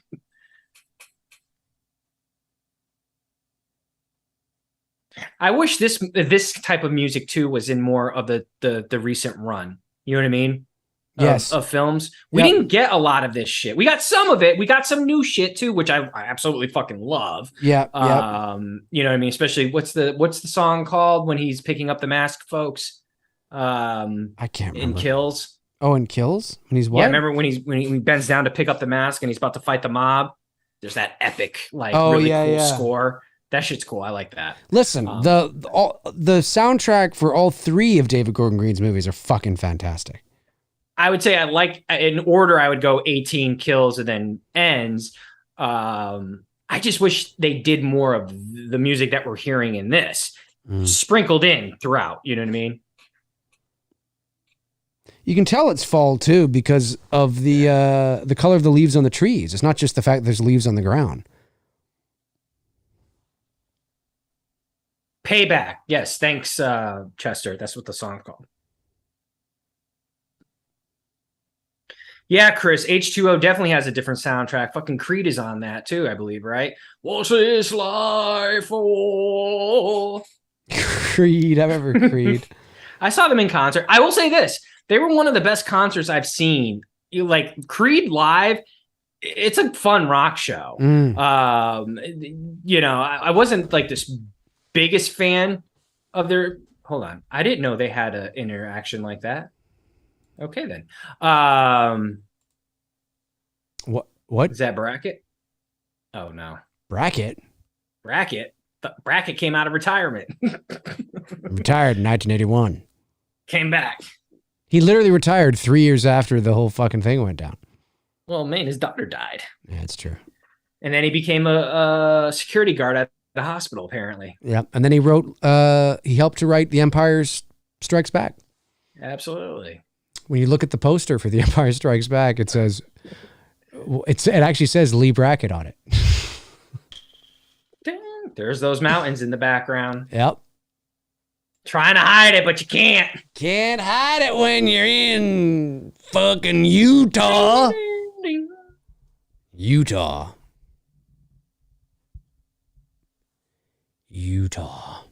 Yeah, Bobby, exactly. A lot of the Alan, I agree. Howard's score is in the theatrical cut, but you're right. It was replaced with some other music, like you said, the grungy guitar stuff.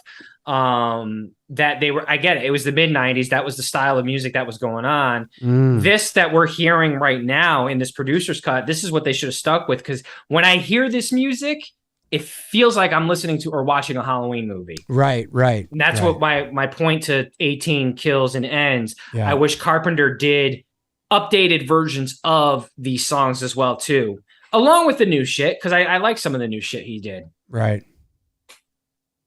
Yeah, Dr. Loomis is he's old in this movie. What's a thorn? What's a thorn in my side? Thorn.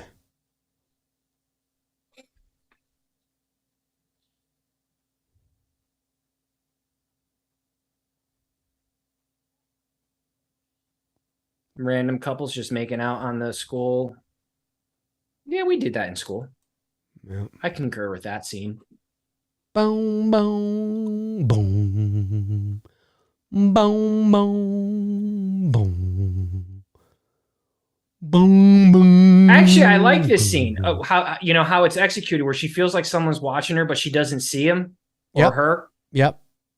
You mean Of course, I don't like that back shot of Michael, but I think they could have left Michael out of it and just give you the sense of maybe he is there watching her, but we don't quite see him. Right. I like that. I would have just stuck with that, you know, and that's right there. That scene with Kara walking around school, she stops because she feels like someone's watching her. She turns around. We don't see it, but we as Halloween fans might think like maybe Michael is there. Right. And that's the shit that Halloween Ends was missing. Right. You know what I mean? That presence of Michael doesn't need to be on screen, but you feel the presence is there. Oh yeah. I've talked about this on the channel. Oh, I made I know at exhaustion. Post about. Sure. Well, I just find it, and again, it's not, you know, it's not that. It's just there are just people that just don't understand how movies are made and don't understand how to tell stories. And again, that's not me saying I'm the world's most the biggest expert. Oh, I'm glitching. Oh, are you? Are you glitching? Well, I don't. It seems fine on here in the thing. Laura Burns finally showing up an hour and 25 minutes into our stream. You seem okay. A little late, Laura. No, you seem okay right now. Okay. You seem okay right now. Well, if it happens, you know what to do. But yeah, I think there's I don't know. It's just that meme was created to just because people were complaining that, we didn't see Michael enough in the movie. So somebody created a meme to say, well, actually, you love Halloween 78 so much, and there was less screen time. But only somebody who doesn't understand storytelling and how to utilize, doesn't understand those things would create a meme like that, because it's so useless without context, right? It's not about minutes and seconds. It's about how you utilize a character on screen. It's about where the focus is, where the focus of the story is. And although Michael Myers may have been on screen, maybe he was on screen for let's say a minute less. Okay, but the focus of the movie was all him. Where the focus of the narrative of Ends was all about Corey. Now, Michael was there on the peripheral, and his presence was sort of there as this figure that people were still talking about, but the movie wasn't about him. And that's what people were upset about. So to just use this versus screen time meme is useless because it lacks context. It lacks context from people who don't understand that. And I'm sorry if that hurts your fucking feelings. I'm sorry if it feels like I'm being condescending. I'm really not. I'm just saying if you buy that or believe in it, you just don't know what the fuck you're talking about. You literally just don't. It has nothing to do with that. It's about where the focus is of the narrative. That's all. How you utilize it. The other day with Cobra Kai and Mr. Miyagi. The dude's not even alive, and yet you feel the character's presence throughout the whole series without it being there because of how they execute Miyagi's teachings and the principles that he taught Daniel, and even in moments when Daniel's talking to Sam and this is an actress who never met Pat Morita, but yet she's pretending as if she had a relationship with him vicariously through Ralph Macchio and the stories she's heard, but it's because of the writing. Right. And the guy's not even on screen, and yet you feel Miyagi's presence in that series because of how it was written. Piggyback off you said, you don't need Michael in every shot, but my God, you gotta have his his presence should be there at the very least. Sure. And then, somebody would say, well, his presence was felt in Halloween Ends. Yes, it was. But it's where's the placement of the focus on the story? Halloween Ends is all about Corey. That's fine. It's not a Michael Myers thing. David Gordon Green even said it's not a Michael Myers movie. So, okay, well, that's what people are pissed off about. They're not pissed off about 9 minutes versus 10 minutes. They're pissed off about where the focus of the story was. And that's what it comes down to. So if you see that meme circling, just ignore it. Just say it's useless, because it is. It's absolutely useless. Did you see the one I shared today of Tom Atkins at the end of Halloween 3? No. Oh my God, it's a video clip. It's hilarious. It's a video. It's the ending of Halloween 3 Season of the Witch. And he's begging and pleading to stop it, to shut it down. And it's cutting back and forth from Corey and Michael fighting each other in the sewer. That's good. And what the crazy part about it is, if you listen to the dialogue that Tom Atkins is saying, it actually fits to the moment that's happening in the movie. I was like, whoever did this, you're a genius. That's really good. I'll have to take a look at that. That's awesome. Now, wasn't Mrs. Blankenship somewhere in the OG timeline too? Or no? I don't. Am I thinking of somebody else? I think Mrs. Blankenship. Oh, no, I'm thinking of Elrod. That's what I'm thinking of. Yeah, no. Mrs. Blankenship's just a character created for 6. Yeah, gotcha. Well, actually, Dave, in the novelization... Oh, God, you didn't see something like that. To get technical, Dave! Oh, I know. And I don't think I'd feel... I think sometimes I don't think I'd feel... I don't know. I'll just shut up. Shut up, McRae. Shut your fucking pile, McRae. You shut your fucking pile. You damn son of a bitch. Halloween 6. Halloween 6 was originally titled Halloween 666. That's right. The origin. Of Michael Myers. That's the trailer we got in front of The Crow when we saw the Crow movie. Right. Now, do people know that I believe, we'll see if the chat room knows this. Of course, they'll probably just say yes now.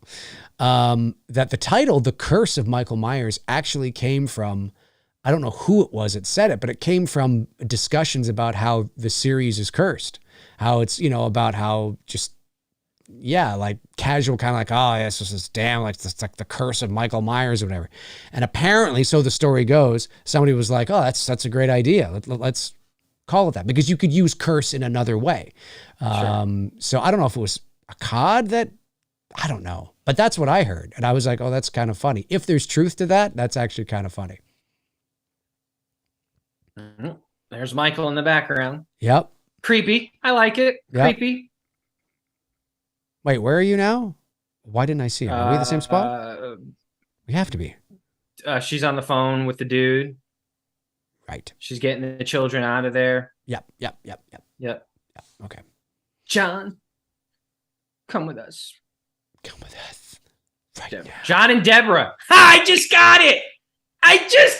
Oh, you just got it? That's their name. Yeah, John and Deborah. John Carpenter, Deborah Hill.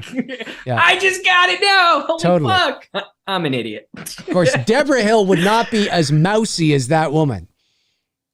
No. Deborah Hill would be like, John, pack your shit. We're fucking going. Yeah, she would. She would be all I wish she was still alive, man. I wish she was still alive. I would love to hear her thoughts on this shit. I sometimes wonder, though, because John Carpenter is so, like, he won't do that. I mean, well, having said that, I can't say he won't do conventions. He does do conventions. But I wonder if she would. I wonder if she would do conventions. Oh, she would. I think she would. Yeah, she might. She wouldn't hold back on her punches either. I don't know if she would do conventions. Well, it depends. Maybe this stage of the game, if she's not producing anymore, maybe.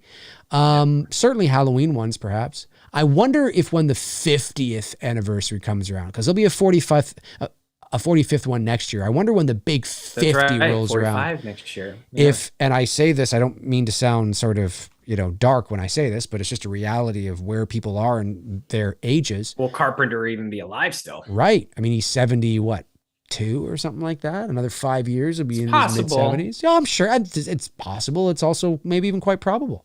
But I wonder. I certainly was smoking a lot of weed back in the day. I wonder if at the 50th anniversary, if everybody's still alive, Nick Castle included, Dick Warlock, I wonder if they'll all come out like Curtis. I wonder if Curtis will go to the 50th. Oh, of course you will. And then questions will be moderated by Sean Clark, and you'll have to stand there looking like an idiot as someone else asks your question. Yeah. Well, this was a good kill. I like this kill through the sheets. Yep. This was cool. Yep. Yeah, it's a good kill. That's funny. I love it when I discover shit like 30 years later that when you don't pick it up for whatever reason, like not picking up Deborah and John for like all this time. Yep.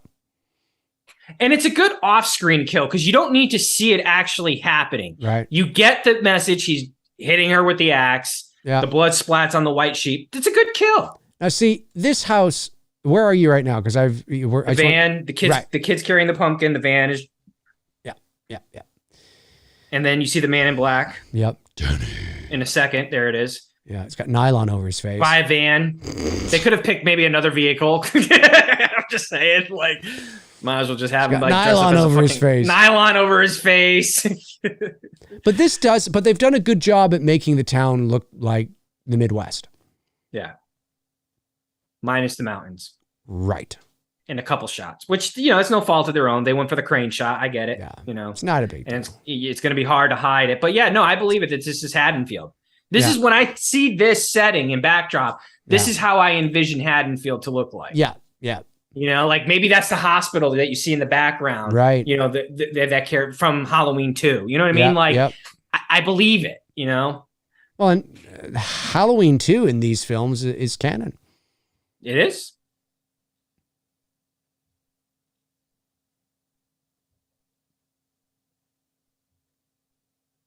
So the actress that plays Kara Strode, I wonder where she is now. What she's gone on to do. I don't know. Really, the only one I know that's gone on to do a lot, obviously, is Paul Rudd. And he's Ant-Man now. I think he's got another Ant-Man coming out, right? Bona fide A-lister. Yeah. He does. I love this theme. See, and I wish Carpenter did more of this in the movie, you know, in the new movies. Well, it's David Gordon Green's vision, right? What he wanted. Yeah, whatever.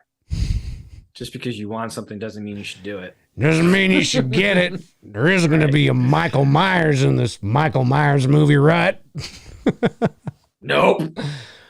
I came to see Michael. Instead, I got Corey Cunningham. We got a boy who gets beat up by band people at one point in the movie and ends up beating up and then beats up Michael Myers later on. That fucking flutist is vicious, man. A flautist. That flautist is vicious. I love me some flautist. Hey, everybody, what's going on? I should just talk like that from now on. I love to hear Michael Myers, man.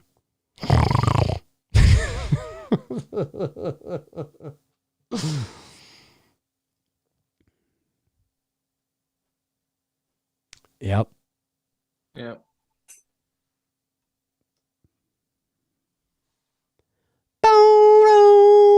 Boom.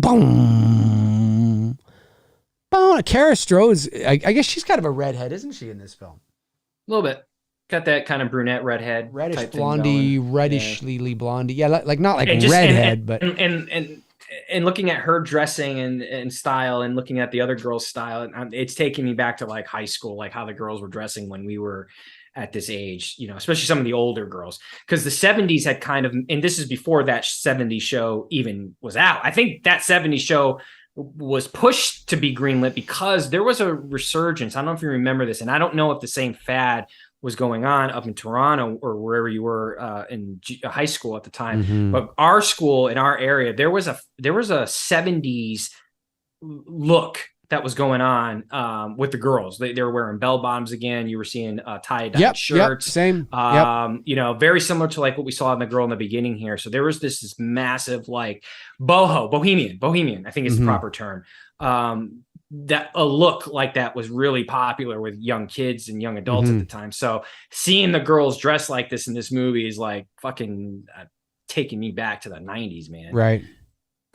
Now all I need is some Chumbawamba. Oh God, I remember that song. I get knocked down. I get knocked down, but I get up again. If it's the theme for Michael, I get knocked down, but I get up again. I get up again, man. Fucking get up again. Let's check in on our poll. The question is, which do you prefer? Halloween 6, theatrical cut, or Halloween 6, producer's cut? 118 of you fuckers have voted. 37% of you morons say the theatrical cut. Oh, 38%. 37% of you morons. Yep, 38% of you morons say the theatrical cut, and 62% of you dipsticks say the producer's cut. People know I'm just messing around. Well, there's always going to be somebody that's tuning in for the very first time. Somebody right just now. got offended. Somebody who's somebody who's never watched us before is tuning in for the very first time right now, and it's been like, holy fuck, he's calling his viewers. Bro, are you kidding me? I can piss somebody off just because I said I would prefer to watch Resurrection over Ends. That's true. Like, oh my God. God. My existence just pisses people off. The original Phantom of the Opera, Lon Chaney. Dude, I'm surprised somebody hasn't started a petition to remove me from YouTube. Somebody threatened to do that to me one time. Did I ever tell you that? No. Really? Somebody threatened to make a petition to remove me from YouTube. I'm like, over what grounds? Why? Yeah, they're like, I'm going to fucking start a petition. Just don't like me. Oh, Reddit. There's a Halloween. I told you this was a Halloween Reddit. I finally saw it. Did you see it? It's fucking crazy about everybody's talking about how much they don't. Not, I shouldn't say everybody, but I'm like, why am I so popular on Reddit? What the fuck is this? I don't even get Reddit. I guess it's just a forum where people bitch. Bro, that's why I have Instagram for my real estate photos. You know that, but that's business. I only have Facebook now, and that's it. And I like the fact that I can control who's allowed in and who's not. Right. Because I don't want douchebags. I don't want to be fighting with idiots over dumb shit. Oh, people are, listen, there's just, anyway, I just want to, Vinny here says, the actress who played Kara was on Friends, I believe. Oh, was she on Friends? Had a little stint on Friends. That's cool. That makes sense because Friends was released. The very first season of Friends was 95. So that makes sense. So no one told me life was gonna be this way. I like Friends. It's a mood. I like the earlier seasons of Friends. But it has to be a mood for me, to get into watching it. Is this where we find out that Uncle Mikey banged Jamie Lloyd? Yeah. Now, hang on. Someone in the chat. Halloween just went. Did Michael Myers bang Jamie Lloyd, or was she artificially inseminated with his sperm? Whatever it is, whoever thought of that idea needs to be smacked in the head. But one is like, what? And the other is very sort of like sacrificial cult kind of stuff. Rosemary baby shit. Yeah. Sure. Well, so can a cult. Like a cult can be like that too. Like a cult can bet. Did Michael throw down and bang his niece in the tall grass in Kentucky? That's what I want to know. I mean, no offense to anybody from Kentucky. I'm just saying. Kentucky, bro. God damn. What the hell? Come on, people, lighten up. Come on. All right, fine. In the tall grass and the sticks of fucking Ontario. Believe me, we have sticks she's about too. to get fucking not Michael Corleone, but she's about to get Godfather here, like Michael Corleone did to it's true. Come on. This is the way you're going to kill this character off? Are you fucking kidding me? And Carter says, either way, it's the idea. So, I agree. I'm just thinking, one, there's a visual of Michael banging his knees. And the other, there's a syringe, or some sort of device. Hey, look, I ain't saying I'm not down to have a little role play with the lady and throw on the Myers mask, but we ain't related. There's a big difference there. You know what I'm saying? No, I know. I agree. I'm just saying it's bad all around, but one gives you an image of Michael literally banging his knees, right? And the other at least is more surgical. So I'm just, both are not good, but one, there is literally stick my penis in your vagina sort of situation with Michael Myers. I mean, it's crazy. It's crazy. Well, the other one is a little, that's all I'm saying. I'm just saying both are bad, but one is less bad. That's all. Both are bad. Nothing's less. No. Bad. Well, I don't know. Yes, of course they're both bad, but one doesn't have the visual of Michael. I get it. Here's the thing. Did Michael keep the mask on? Was he naked but with the mask on? Did he have the mask on? I don't want those visuals. I'm just saying, did he have the mask on? The only visuals of that I want is me doing that. I don't want the visuals of the movie. I don't want a visual of you doing that. Oh, good night, everybody. We'll be here all week. Tip your waitress on the way out. Danielle, if you're watching, again, you did not, silver lining. I think you were spared big time. Yeah, I would love to see Danielle come back, but I don't think it's going to happen. At least not. Well, look, now. Malik wants to make money. If Malik really is smart about it, that would be the way to go. It would be to start from where 4 left off. No, not making Jamie the killer, but there's a lot you can play psychologically with that and what Jamie's been going through for the last 30 plus years of the incident. Having Rachel alive obviously also helps, and there's just so much you can do with that. Where Michael's been for 30 years, you got to get creative with that. I wouldn't repeat what 18 did and he's locked up and escaped again, but then that means he's just been out there.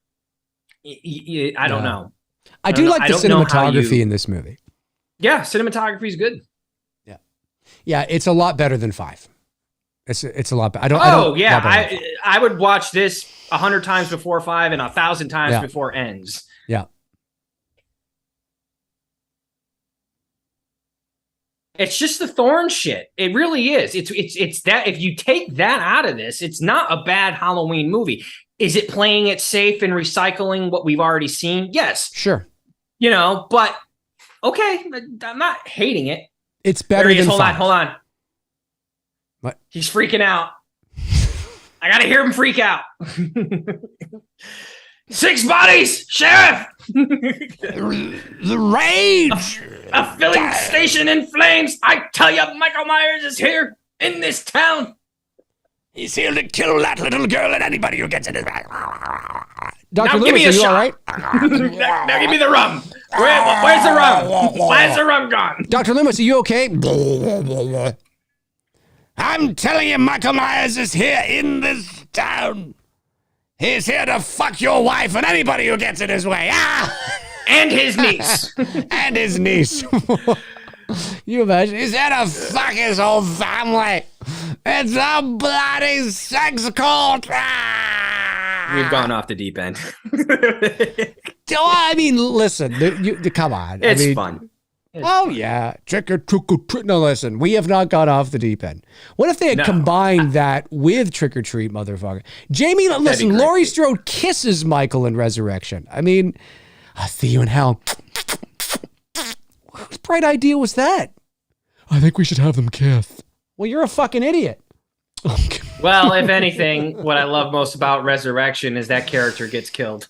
Yeah. So, Yeah, I know. There's that caveat or silver lining for me, I meant. So. Where are you right now? I think I'm a few seconds behind you, so I just want to make sure. Kara's getting Danny, because Blankenship was just telling the story. The creepy story, right? Yeah. Yeah, we're about there. Yeah. We're close. Yep.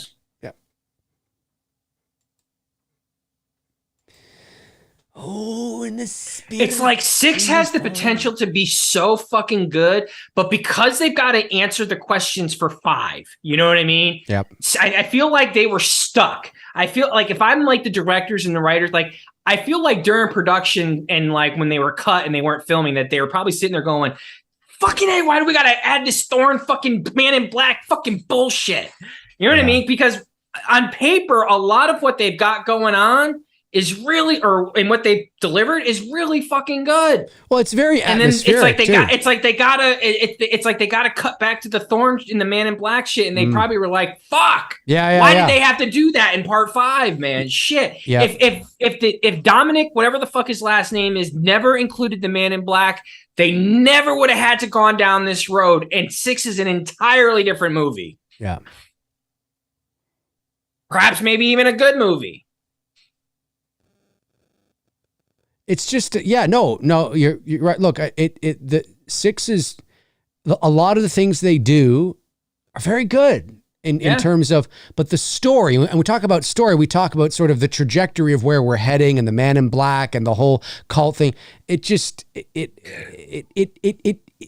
demystifies. Now, to be fair, it aligns with paganism and the whole, I get it all, but it's just, it's when you think about where it started in 78, right, and then you get to this. Right. But again, I don't blame, the creators behind this movie because they were forced because of what happened in 5.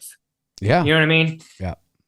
Because I tell you what, if 5 never existed, you wouldn't have a Man in Black, right? And that's all out of this. And if this were 5, if this were picking up where 4 left off, and you wrote the character of Jamie Lloyd a little bit better, and you wrote Rachel a little bit better, this would be a solid fucking movie. This would be a really solid fucking movie. You actually did.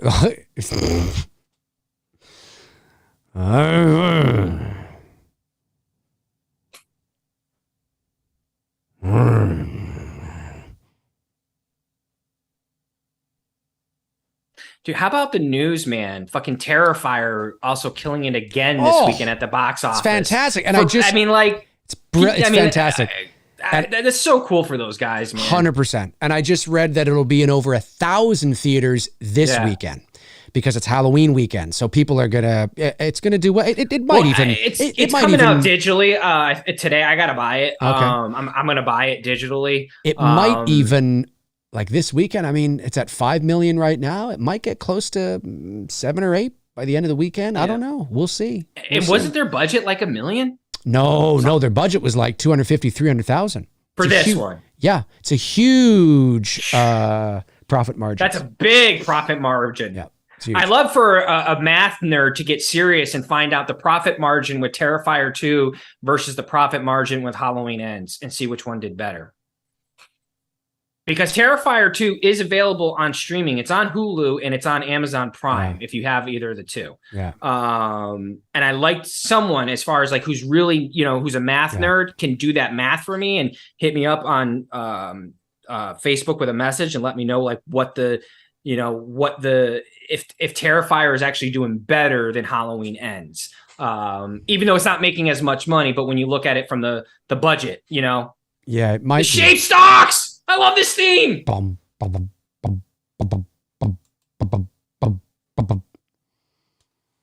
Yep, there it is. The shape stocks, baby. George looking a little big there. He is. He's fucking. On that side shot. I know. He's a little. He'd been eating a little too many pumpkin pies for Halloween. Cool. I didn't know the shape stocks. See, I've only watched this once, so to hear the shape stocks, same. That's like my jam. This is like only my second time watching the producer's cut. I haven't watched it in a very long time because it's not really. Yeah, we are saving Happy Sanjo. The super chats he will answer them at the end. Yep. Yes, sir. Yep.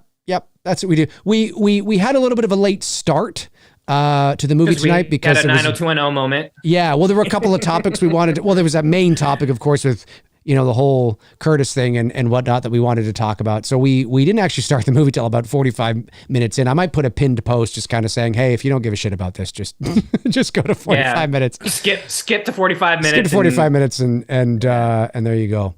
But you know what? If you don't want to hear two idiots talk about drama between two women, just skip over it. But you know what? It's funny because I've actually had a lot of people reach out to me, as I'm sure you have too, that say things like that they will, they like to listen to us to the whole thing, like while they're at work or while they're driving or while they're out or whatever. So a lot of the times people will listen to the whole show.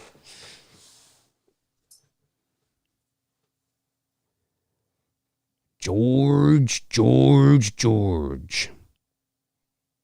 Yeah, if you're new here, folks, on Two Dudes, what we do is we watch the movie, and then when the movie's done, we jump over to the Q&A, we answer the super chats and that kind of stuff. Because it's very hard to sort of give commentary, kibitz back and forth, have fun, and answer the super chats and go back. So we kind of want to keep the focus there on the film at hand, because I tend to be quite verbose and depending on what the questions are, I mean, I could just spend like half hour answering super chats and not even pay attention to the movie at all. So that's why we do that. The Curse of Michael Myers. Oh, I think they took it. Okay. Maybe because of what Dave just said, because I saw some people in the chat room say, where's Terrifier? I'm wondering if because they're now sending it into more theaters this weekend, they took it off of Hulu and Amazon Prime. Because you had to be a premium member on Hulu and a premium person on Amazon Prime to watch it, and I didn't have either one of those. I get Hulu through my Spotify for free, but it's the basic shit. Right. So I'm wondering because of that, maybe they took it off of the streaming to get more people to go see it in the theaters, which is smart. I can't blame the guys. Yeah, I just Torres, where are you getting that numbers? Halloween Ends did not pass 82 million. It's barely at 40 million right now. Yeah. That's not the accurate number for Halloween Ends.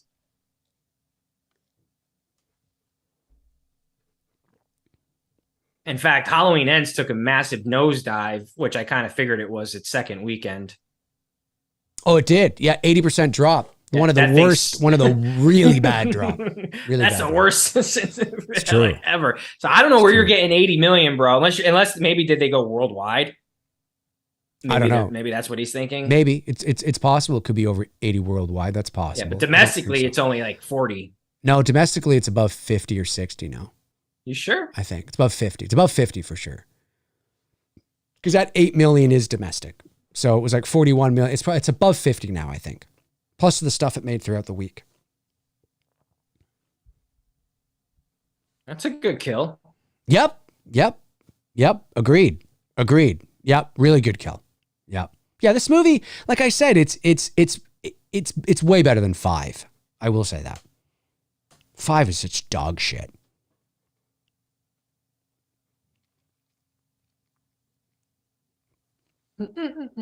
But to your point, 50 domestic, 54 million. But to your point, yeah, the Terrifier guys, so proud of those guys, man. Great stuff. Hey, man. And the point I was going to make was because mainstream outlets like Variety and the Howard Stern Show and all that, they're starting to talk about it. That's the pop culture zeitgeist that I was talking about, right?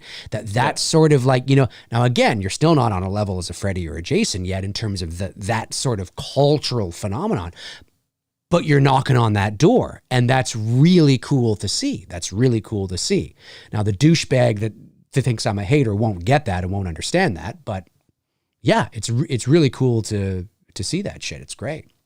It is. I'm happy for I'm totally psyched for the guys, because it gives people like yourself that you and Bruce, you guys want to start after you do It's Me, Billy too. You guys want to get into your own independent stuff. I even want to get into my own independent stuff. I'm doing shit with friends now to create my own stuff. You know what I mean? Like it gives hope that you don't need a shit ton of money to get something out there. And, if you put a good product out like they have, well, and again, if it can strike a core with the audience, that's really what it is. And I mean, no disrespect when I say promising. this. It's promising for people who want to do this. Terrifier, what is really pushing this is Terrifier has got that hook, right? Yep. And it's the people are throwing up and people are fainting. It's the scariest movie of the year. It's the goriest movie of the year. I wouldn't say scariest. Yeah, but sure. That's what it is, right? So that is always going to. I gotta go check this out. Shh, quiet. It's the goriest movie you've ever seen. It's got that hook. It's that word of mouth, that appeal.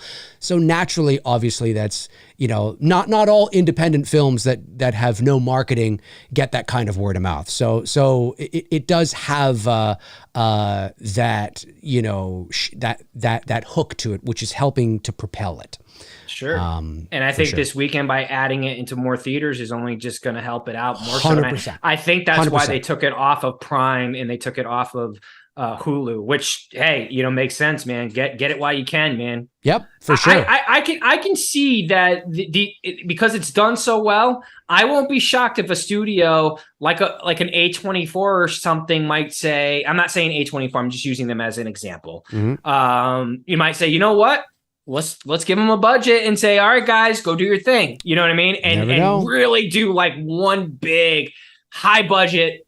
Although you really don't need it with Art the Clown, the charm of what makes Terrifier so good. And even I thought I heard the Shapes theme. I thought I did there too for a minute. that was funny. You said that. I was like, damn. I was like, that's a cool version of the Shape stock. I was like, damn, that's a pretty cool version. That's what I was looking at. I'm like, wait a minute, is that the? Yeah. That's funny.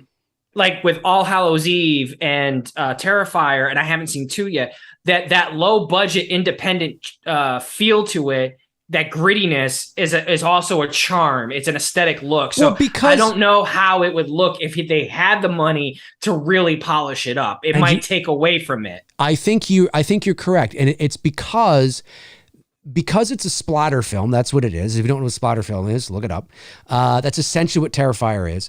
And they are gratuitous, body mutilation, over the top. They're like snuff films, right? There's those films that like, shh, quiet, they're cult snuff films, under the radar sort of stuff. So it generally doesn't have mass appeal to a general movie-going audience. So yeah, no, I think to keep it low budget like that, if you were to give them like $20 million, it would almost... It would change the look. It would change the look and the feel of the film altogether. Yeah, Vinny, sure. Not Vinny. I'm sorry, Doug. Yeah, give them $1 million. That's $1 million. That's a solid budget. Yeah. Well, yeah. at least with $1 million, they could probably do more in like the gore area. Maybe, Sure. you know what I mean? Like keep the aesthetic look the same, but maybe extend the cast a little bit. Maybe be able to get some more locations that they can, do and whatnot. Set pieces, things like that. Set pieces, things like that. Yeah, absolutely. Yeah. Dun, dun, oh, there it is. Dun, dun, dun, I dun, fucking love this theme. I swear to God, dude, when I'm working out and that shit comes on my playlist, dude, I get amped. I think that's what I'm gonna say now to people who I think are just fucking morons. Just go take a shit and crunch one out. Just crunch one out. Stop being a little bitch online and go take a shit and crunch one out. You'll feel better. No, I think that's what I'm just gonna start saying now. Just crunch one out. I don't have to go. Good call Dave. back to the original. Fucking care. I like this. Yep. With Kara trying to get the door open. Yeah. Help. But I don't like the way that he walks. He's got his George. hands. Yeah, he's got his hands like this. I'm not a big fan of that. Have you noticed that? Has anybody else in the chat noticed that when he's walking, he's got like No, I agree. Sometimes with George, his walk, I don't know. He's got it. Some moments he's got it really good, and then there's moments I'm like, yeah, what are you doing there, George? What are you doing? Yeah, there's just kind of like I don't know. I would have been if I were the director, I would have said, George, maybe we can do that walk again. Yeah. And just glide. Glide. Come, Danny, come for me. Come for me. Come, baby, come, baby, come. Come for me. Come for me, Danny. Come for me. What if that was the voice?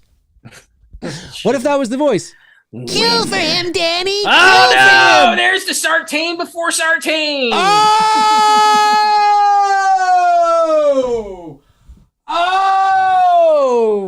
Win. Doctor. Win. You son of a bitch. A madman. Yeah, you know what? That's right, Gaz. At times, it looks like George P. is doing the Conor McGregor strut walk. Have you ever seen those videos of McGregor walking? That? Yeah. Who in the chat room said that? Gaz B81. That's a good call on that. Yeah, Wilbur's definitely got the McGregor strut going. Right. Good call, Gaz B81. Yeah, he's got like not in everything, but especially just a couple shots. Yeah. Especially in that I think my camera fucking tilted. Oh yeah, that's right. I forget she gets strapped to the thing. Hang on a sec here. Oh yeah. My camera. You start getting into this shit, and I'm like, why are we going here with this, man? Oh, hang on a sec here. I know. My camera got all fucked up. Wonder why it's doing that. Hang on a second. It's his game. He's a madman. And I know where he wants to play it. Fuck it, we'll just leave it there. It is. I think that's just an insert from Halloween 4. To be honest. Yeah, it is. It is actually. Okay. I was gonna say that really looks like identical. It's almost identical. That's what I'm saying. If there was no Halloween 5, you don't have a Thorn thing, a lot of this movie is really fucking good. And then there's this. This is why Michael should always remain an enigma and ambiguous. I know. Because then you don't have to worry about, stupid shit. Yeah, you don't have to worry about disappointing and alienating people. Yeah, that's right. Because if they had just omitted the Man in Black and Thorn, people would have been like, wait, what the fuck is going on now? Yeah, exactly. Reese Wilson says, the wind twist for me was like, who are you again? It's kind of true. For real. Kill for him, Danny. Can you imagine this? I'm the Man in Black. You're Johnny Cash? I've been everywhere. Oh, and then man. he gets stopped by some rocks later. I know about that. Oh my God. I know. Well, and when he takes off the mask, it's Wynn lying there, right? So, yeah, because he walks off like Bogart at the end. But it's funny because looking like he's about to say, "Here's looking at you, kid." Because when he turns and looks, and we see a bit of his profile, it almost looks like the actor that's playing Wynn. I know. But I think that's supposed to be Michael Myers. Like that is like Michael Myers got naked right then and there.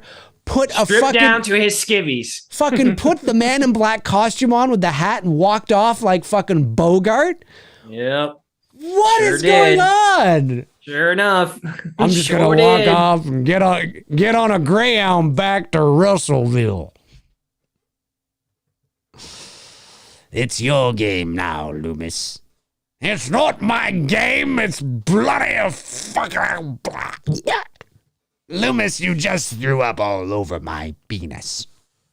It was intentional, you bastard. Hey, at least it wasn't peanut butter on his penis.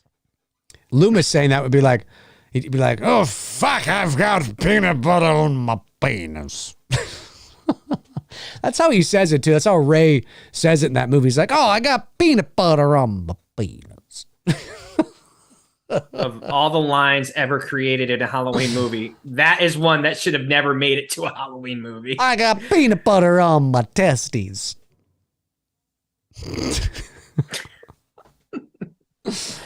When you're a madman. Madman. Madman. You're a madman. You're a madman.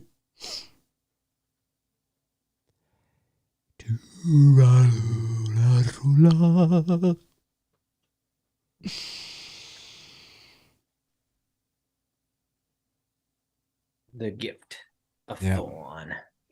Mustafa Khan, we can't kill him, nor he must live on. Well, Mustafa. No matter what, he must live on. No matter what, he must live on. Well, about that, we got to talk. It's too bad that Mustafa Khan didn't have other properties that were successful. Because I cannot help but feel that the Akkads, with all due respect, and I'm not saying that Trancas and the Akkads are not involved in other things, but this is their bread and butter. They will go down. I mean, this is it. You know what I mean? So I understand why you want to keep them alive, but, you know.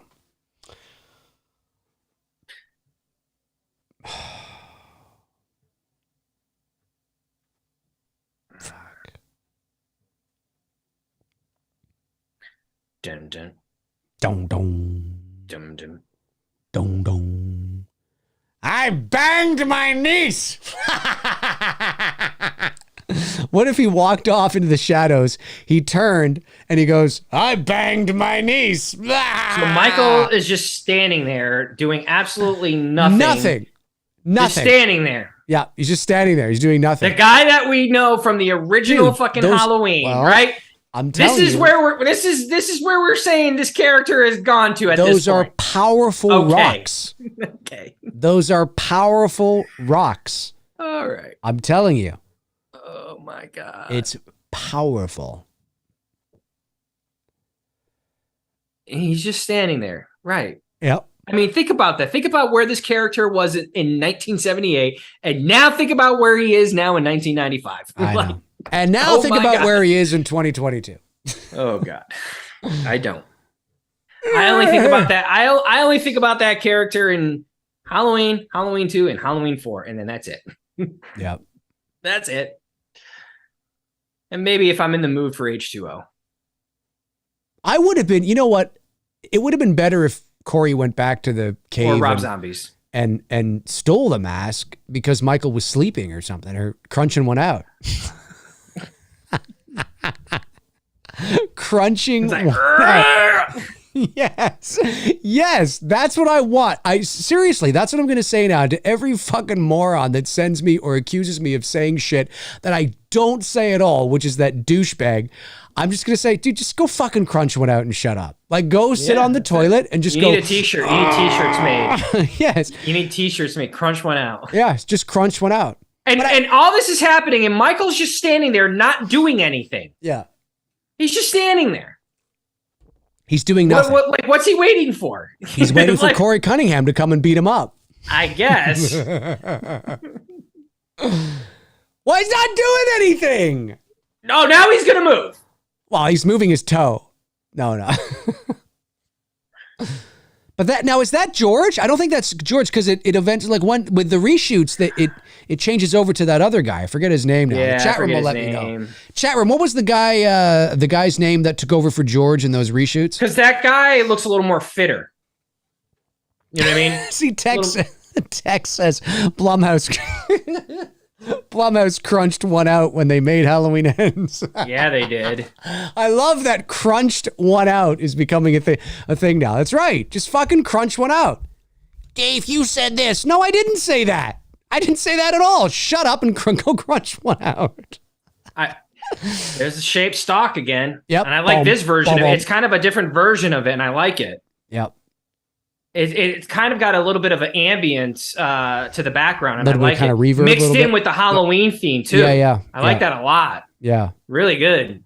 Bobby Alan Hall says Howarth, Michael man, did Lerner. really good. Michael Lerner was in the reshoots. Thank you. Bobby Hall knows his shit when it comes to this fucking franchise. Bobby Hall he's very knowledgeable. I think it's the same Bobby Hall I met at the 40th anniversary convention. Actually, if I'm playing Who Wants to Be a Millionaire, Bobby Hall is one of my lifelines for Bobby Hall's the phone a friend. If it's Halloween themed, right.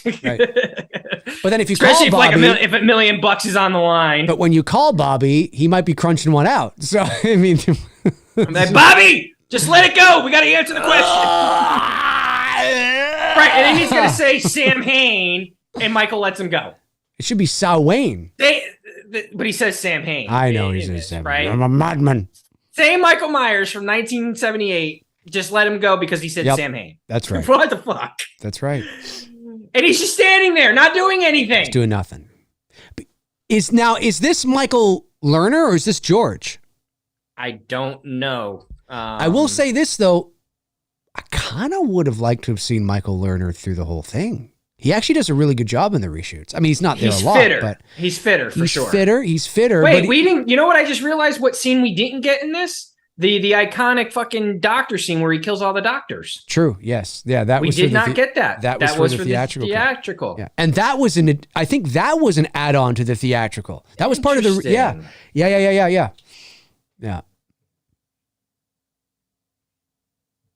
Bobby Hall says, yes, Dave, we met at the 40th anniversary convention. That's right.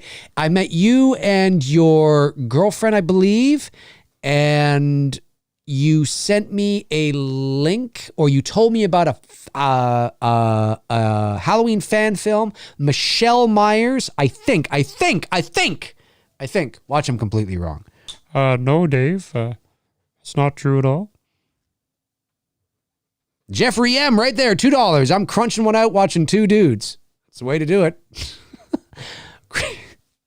Dave, shut up and crunch one out. Yeah, that dude he's just like. It's unfortunate for Pleasance. He couldn't go out with a blaze of glory and a better movie. It is unfortunate, but yeah, it really is. I kind of feel that way about Curtis too. I mean, she went out a little better than I know. But you know what I mean. In terms of the character. I think Michael at the end of Ends should have reached up and grabbed Laurie and brought her in with him. And then you see both their bodies go. It's his game. Or what does he say? It's his Michael's gone. Are we? Yeah. Oh, it's your game. Doesn't Loomis look at his fucking wrist and he's like, yeah. And then watch, here it's coming. It's coming. And it looks like someone drew on it with a magic marker. Yeah. It really Here comes does. Michael. Now, is this not supposed to be Michael walking off into the shadows? Yeah. Is it? It is. What the fuck? What? I don't know. Here's looking at you, kid. Oy loy. He now knows him and Loomis are linked. They're linked. They're connected. They're BFFs. Connected. God. It's just so like. It was good really up until we got towards the end here. Then it kind of really falls apart quick. What the fuck? Yeah. Minus the Thorn shit, there was a lot of good things. And then the end, Yep. you're just like, Yep. Yep. Halloween 6, The Curse of Michael Myers, the producer's cut, ladies and gentlemen. I am so digging this soundtrack. I'm going to definitely have to get me a copy. I would maybe whoever owns the rights to it. The soundtrack that's over the credits? The whole movie. Yeah. And I guess there's a CD extended cut version of that out there, but I'd like to see them release that shit on vinyl. But if all I can do is CD, that's fine too. No, it'd be cool. It'd be cool. Let me see here. I'm just gonna go over to are you ready to hit the? No, let's just call it a night.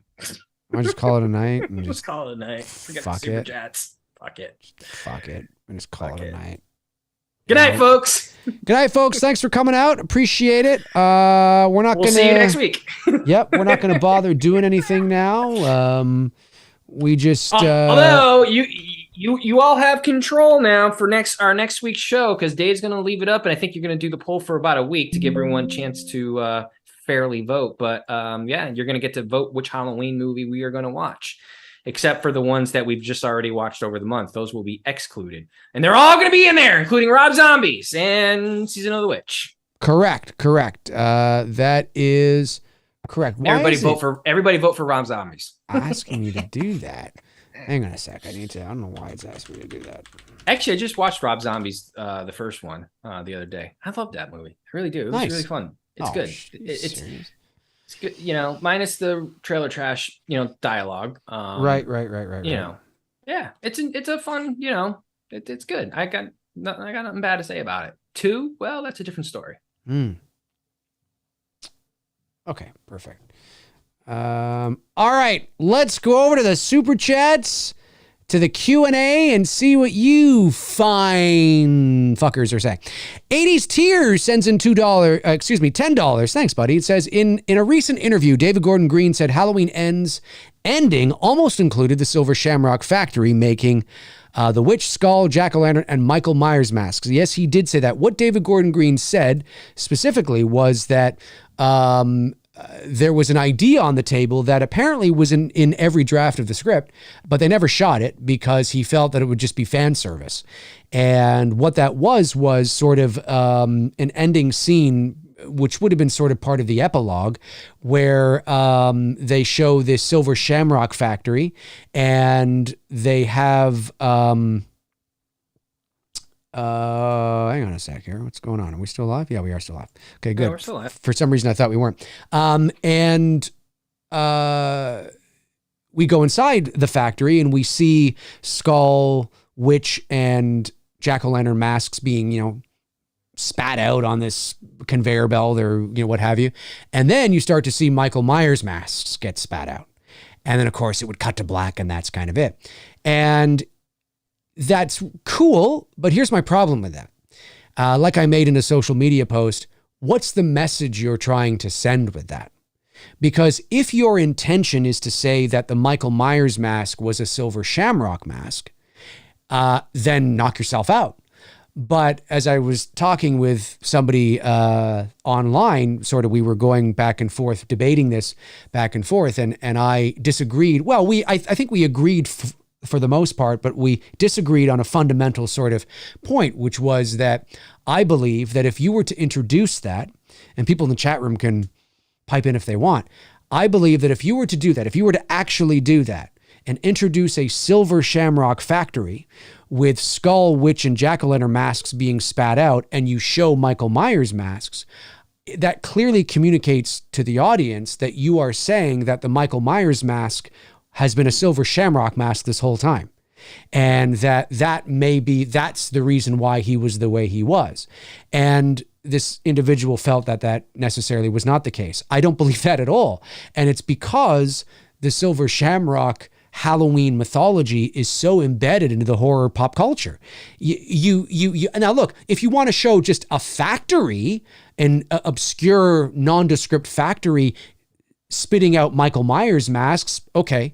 But the second you put Silver Shamrock and add the 3 Season of the Witch masks and include Michael Myers masks, that clearly communicates to you don't have to say anything. It clearly communicates to the audience that the Myers mask was a silver shamrock mask, and because the mythology of silver shamrock is so embedded into the pop culture, and because theories and rumors and fan theories about the Myers mask being a silver shamrock mask is so embedded into the Halloween pop culture, there's no doubt it would communicate that. There's no doubt that 98.5% of the people leaving that theater would think that.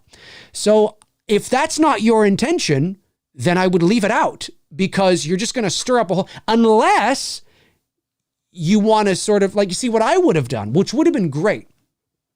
I think what would have been great is they should have had this. Of course, they can't really do it with Blumhouse and Universal, because Blumhouse and Universal have lost the rights to make any more Halloween movies now, and it goes back to a COD. But if they had played their cards right, can you imagine? Take the Michael Myers mask out. Don't show the Michael Myers mask. It's not a silver shamrock mask. That makes no fucking sense. So take that out and put it away. But can you imagine, we see Laurie and she's doing her thing and she's on the porch with Frank and all that kind of stuff. And then and then we see the mask although got to be careful too, because you don't want to necessarily show the mask on the table and then cut to a silver shamrock factory, because you could connect those dots as well. But how cool would it be if sort of the end of the movie is a silver shamrock factory, and they start to spit out not Michael Myers masks, but the masks we know, and then you slowly begin to hear dun, dun, dun, dun, dun, dun, dun, dun, dun, dun, dun, dun, and then just before it's about to kick into it cuts to black, and it's almost like what, like, and that's sort of like communicating to the audience that we're gonna start doing maybe an anthology series with a Season of the Witch. That's cool. But anyway, to your point, where are you here? To your point, 80s tears. I did hear about it. I'm glad they didn't do it, because I think it would have sent the wrong message. David Gordon Green has said Michael must remain an enigma, the mystery of why he is the way he is, all that kind of stuff. I agree. Don't have that ending, because you're going to confuse the fuck out of everybody, because I guarantee you everybody is going to go, oh, no way, Michael Myers mask is a silver shamrock mask, that's what did it. 100%. So don't do it. What do you think, Tony? Agreed. Wouldn't you think that? Yeah. Wouldn't you think I that? agree. I mean, yeah. Who wouldn't think that? Totally. It's because of where you're placing it, right? Like, an epilogue is something that happens at the end of a story or a play or a movie or whatever, that usually is sort of just to kind of tightly, it usually, the point of an epilogue is to usually just kind of reinforce or communicate, send a message about the story that you've just watched, essentially. That's kind of the Cliff Notes kind of version. Yeah. So there's something that usually happens in an epilogue that will reinforce or make things maybe a bit more clear or whatever. And that's what that would be. And there's no doubt in my mind, people will be like, oh, it clearly communicates that. Clearly, 100%. So I disagree with the idea. The viewer and the idea, respectfully. Yeah. Let me see. Mark Denton sends in $4.99, says, hey, Dave, last week I made a comment on a video of yours. Okay. And I just wanted to apologize for being rude. I was a complete ass, and I do apologize. Oh, Mark, I don't know what video that was. I have no idea. I don't recall seeing a rude comment, although it wouldn't be the first. There are people that like to send me rude shit. Yeah, hey, dude, listen, no harm, no foul. I don't know what it was, but obviously you felt it was inappropriate, and I appreciate you reaching out and apologizing. That's a very mature, stand-up thing to do. So thanks, man. Appreciate it. Dave gets the rude messages sent to him. I, however, get the request for pornography to be made for them personally, so they can jerk their shit too. And I'm not even fucking kidding. That legitimately happened here. Do tell. No. And this motherfucker keeps pushing my buttons and saying shit online, and I'm like, look, dude, you keep talking shit about me because I disagreed with you in my rankings. But you're the same motherfucker who sent me a fucking direct message. Not only, and I was polite in my response, but I could have gone a whole different way with my response and been totally pissed off. But this dude is asking me for some erotica photos and videos and telling me he will pay for this shit. and you're gonna tell me I need to have my fucking head examined, and this is you're sending people you're trying to slide into my DMs everybody's got a price. and request, dude. First of all, that would be an insult. If he insult wants, to the girls that I work with to say that they would assume. Wait a minute. You it's know what involving, I mean? Fuck that. Well, I'm assuming it's involving everyone that I work with. You know what I mean? I thought you meant like he had people that were like, no, he wanted me to create the content pay for me him. $10 million. Like, No, I'm just kidding. Obviously, I wouldn't do that either. That's disrespectful to my girlfriend to even 100%. Ask me to do that. Two, 100%. It's disrespectful to anybody that 100%. I collaborate with. Yep. You know what I mean? So like, 100%. What the fuck, man? No, like, it's too ridiculous. That motherfucker's lucky I don't throw his name under the bus, because I could totally fucking do that with how much. Because I seen his bullshit comment last week on the video we did, and I'm like, dude, you keep pushing my buttons, and I swear to God, I will throw your ass under the bus. Here's what I have to say to him: we live in 2022. There's the ease of access to adult content is very easy. So yeah. Seriously, dude. The fact that I even got a message like that, still like I said, I was cordial. I was cordial about it. I get it. I could have gone like, you motherfucker, how are you sending me a message like that? You know, like to talk about just like, no, I didn't. But the motherfucker keeps pushing me, man. I swear to God, I will throw you under the bus, and I will have Dave share that message publicly. Okay, well, here's what I have to say. Dude, stop and just go fucking crunch one out. Right. Just go take a shit. And sit on the toilet and go. This drum, and all this started, because he got his panties in a bunch over the fact of where I put the rankings in Halloween, and tells me I need to have my head examined. I need to have my head examined, and yet you're sliding into my DMs asking me to make you erotica videos and photos. Okay, what a loser. All right, fucking loser. Resident Dr. Evil here says that wouldn't have made any sense because H78 was an actual movie in H3. That is true. And I've made social media posts and talked about this on this channel ad nauseum. However, we do have to remember that the Season of the Witch masks do appear in Halloween 18 and Kills. And there's a shot when the doctor is dead on the swing set in Kills, or that swing kind of thing or whatever it is. You do see the back of the pumpkin mask. I think it's the pumpkin mask. And you do see a silver shamrock logo. So what does that mean? Well, it has been established that these three masks are silver shamrock masks in this timeline. However, it doesn't mean that it's connected to the original version of that, right? So you could reintroduce the story of Season of the Witch and separate from the original Halloween 3 and tell the story again. So it essentially would be a remake, and you would have to do that because, as you pointed out, Halloween, the original, which is canon, is a fictional movie in part 3. I mean, you actually see Tom Atkins looking at Laurie Strode, looking at Jamie Lee Curtis on the television.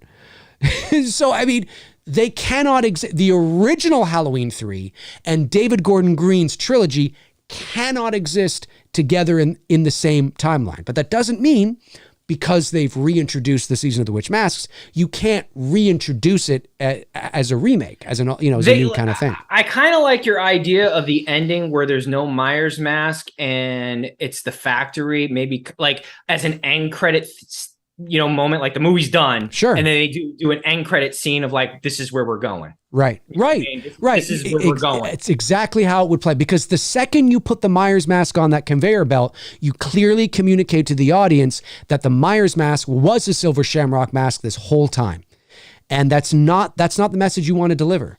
So, and he had it in the script, and I'm just like, dude, don't do that. Don't do that. And they didn't. Thank goodness.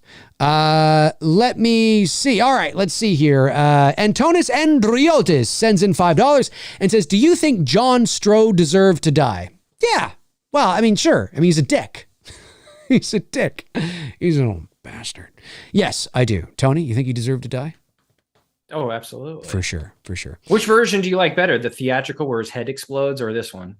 I think the theatrical is just fun. to see his head explode. It's so ridiculous. I mean, would anybody's head actually explode? It's not Halloween at all, but yeah, I get you. Exactly. It's not. But I mean, hey, at this point, I've been through 5. So, right. I survived. We need t-shirts that says I survived Halloween 5. Yep. I survived Halloween 5. I like that. I like that. Antonis Andriotis, another $5. Thanks, buddy. Says, Dave and Tony, is Halloween 6 on the bottom of your Halloween franchise ranking? No, actually far from it. For me, I think it's kind of in the, well, I think this time I put it at, last year, I think I had it at like 5 or something. This year, I think I had it at like 8. But that's because, again, a lot of people were surprised that I put Halloween Ends at number 6 for me right now. But again, and I've had to point this out to people, I was very clear at the beginning of my ranking. I ranked them based on a very specific set of criteria. And because I really like the Corey Cunningham story, I just absolutely hate that it was in this movie. Because it's not a Halloween film. Excuse me.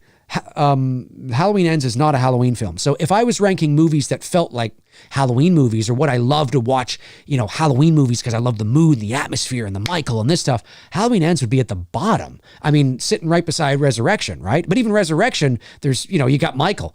But it was at 6 for me because I really like that Corey angle. And I'm like, oh, maybe that should have been like anthology and stuff. So it's in like a honeymoon phase right now. But Ends is not going to go up for me. It's always going to, if anything, continue to go down. And 6 was at, I think, 8 right now. But I think 6 is going to move back up. 6 usually sits in the middle for me. It's not at the bottom. It's not at the top. It's usually like in around like the 6, 7, 8 area. What about you, Tony? Yeah, 6 for me. 6 and Rob Zombie's Halloween always kind of flip-flop back and forth in the list. All right, so if I'm eliminating the first 4 in the franchise, because those are usually the 4 that I rank, which goes 1, 4, 2. I'm sorry, 1, 4, 2, 3. Yeah. After that, I would probably go 2018, H2O. So that's 6, right? 6, 7. 6. So H2O is 6. So 7 probably. It's a toss between Zombies first and Halloween 6. It's either one can go. So I'll just, because we watched 6 tonight. No, I like Zombies because I like Scouts. All right, so then Zombies would be 7, and then 6 would be 8, and then Kills would be 9, and then fuck everyone else. So okay, all right, good to know. Good to know. Because I mean, like, honestly, that's probably all the Halloweens that I would consider watching. I have no reason to watch 5. I have no reason to watch Rob Zombie's Halloween 2. I can tell you what the best trilogy is. And people are going to disagree with me because they love Halloween H2O. And I don't know if it's been coined before, but if it hasn't, you've heard it here. I made a tweet about it the other day. Because you know how people talk about the Thorn trilogy and, now it's the David Gordon Green trilogy and all that kind of stuff. I don't know if it's been coined. Maybe it has. But I've never heard people coin it. But I shared on my social media the other day, Halloween, Halloween 2, and Halloween 4. And done. It's the perfect trilogy. Now, it really is. And I said to people, it's the Loomis trilogy. That's what I said. The Loomis trilogy. Now, there are people that are going to say, but what about 1, 2, and H2O? Oh, sure, that's fine. That would be like the Strode trilogy, the Laurie, right? Laurie trilogy. Right. That's fine. But I like the way 4 ends better than how H2O ends. Now, they both have their merits. Both they're very different, right? One, the good guys win, and one, the good guys lose. I much prefer the shock of the ending of 4. But see, the trick is it's a trilogy. You can't go on to 5. 4 is where it ends. 4 is where it's done. I'll read you my tweet. Now, if you follow me on social media, especially Twitter, you probably already saw this, but I'll read this to you because it's right here. I made this tweet 4 days ago. I said, imagine a world where there were no Halloween sequels after part 4. The ending of the franchise and the entire series was brought full circle, clown costume and all, by a young girl having just stabbed her foster mother. Cut to black, roll credits, finished. The end. The end. The end. And then when I shared the Loomis trilogy with the three posters, I said the Loomis trilogy, the story of a child psychiatrist obsessed with containing an evil force within his patient. Just when he thinks he's succeeded, the evil reappears in a 7-year-old girl. He screams in terror, knowing the cycle has begun again and that evil has truly won. And that right there is, I mean, that's great because it brings it full circle from the original message of the original film, which is it's there. It will always be out there. It's why those are the only 3 that I will consistently watch with Michael within it. And that's it. And then Season of the Witch, it's a good popcorn horror flick to watch in October. And that's it. For sure. I honestly, like when I rank the other ones, it's more of a ranking of preferability to watch. You know what I mean? Like when I watched Rob Zombie's Halloween the other day, that was the first time I watched it since you and I watched it, which was how long ago was that? That's at least a couple years at least. I think so. Yeah. You know, so it's not like I'm watching Rob Zombie's Halloween every year as a go-to. I was in the mood because, I'm like, well, look, if I'm watching shitty Halloween films, let's go to Rob Zombie next. So, and whatever. Yep. So see, Casey Crolin says 1, 2, and 18 is the Laurie trilogy. Yep. You could make that argument. Well, H2O also would be 1, 2, and H2O would also be a Laurie trilogy. Well, because the thing that ruins H2, but no, because what would ruin 18 would be ends and kills as well too. So I would put H2O in there because I do like the portrayal of my favorite portrayal of the character played by Jamie Lee Curtis is in H2O. I like how Curtis portrayed it. I like how it was written. I liked how the arc of her character is to face the monster head on at the end, and she does. I thought the fight sequence was way better than what we got in Ends, obviously. It was. And the payoff at the end with her decapitating what should have been Michael. And it was a bittersweet ending. It was a nice, send off. Unfortunately, like what happened to Halloween 4, it got resurrection, which basically ruined everything that H2O was. Now, I'm not saying that H2O doesn't have its flaws, with the masks and all that. I agree. I totally agree. But when it comes to performance, that is my favorite performance of and the more and what I liked about her in Ends, and I said this during our review, is that it was a return to form with her character from the first film. That's what I liked about in what she did in Ends and the creative decisions they decided to do with her character. Look, I'm not saying women can't be badass. I love me some Ripley in Aliens. I love me some Sarah Connor in Terminator. Laurie Strode should not be any of those. So, yeah. I hear you. All right, let's see here. Matthew Farisi, $9.99. Thank you, Matthew. Says, each timeline makes the mistake of going too far. What? Sequels in Hollywood? No. 4 is good. 5 and 6 suck. People like H2O, not me. But then comes Resurrection. H18 was good, and then they overstepped. Rob Zombie doesn't count. Not connected. That's true. Yeah, well, look, it's just sequels, man. It's not that there aren't great sequels out there, but there are, and depending on the story and how you develop the characters, sometimes you can make, several, right? And that are really good. But it's always hard.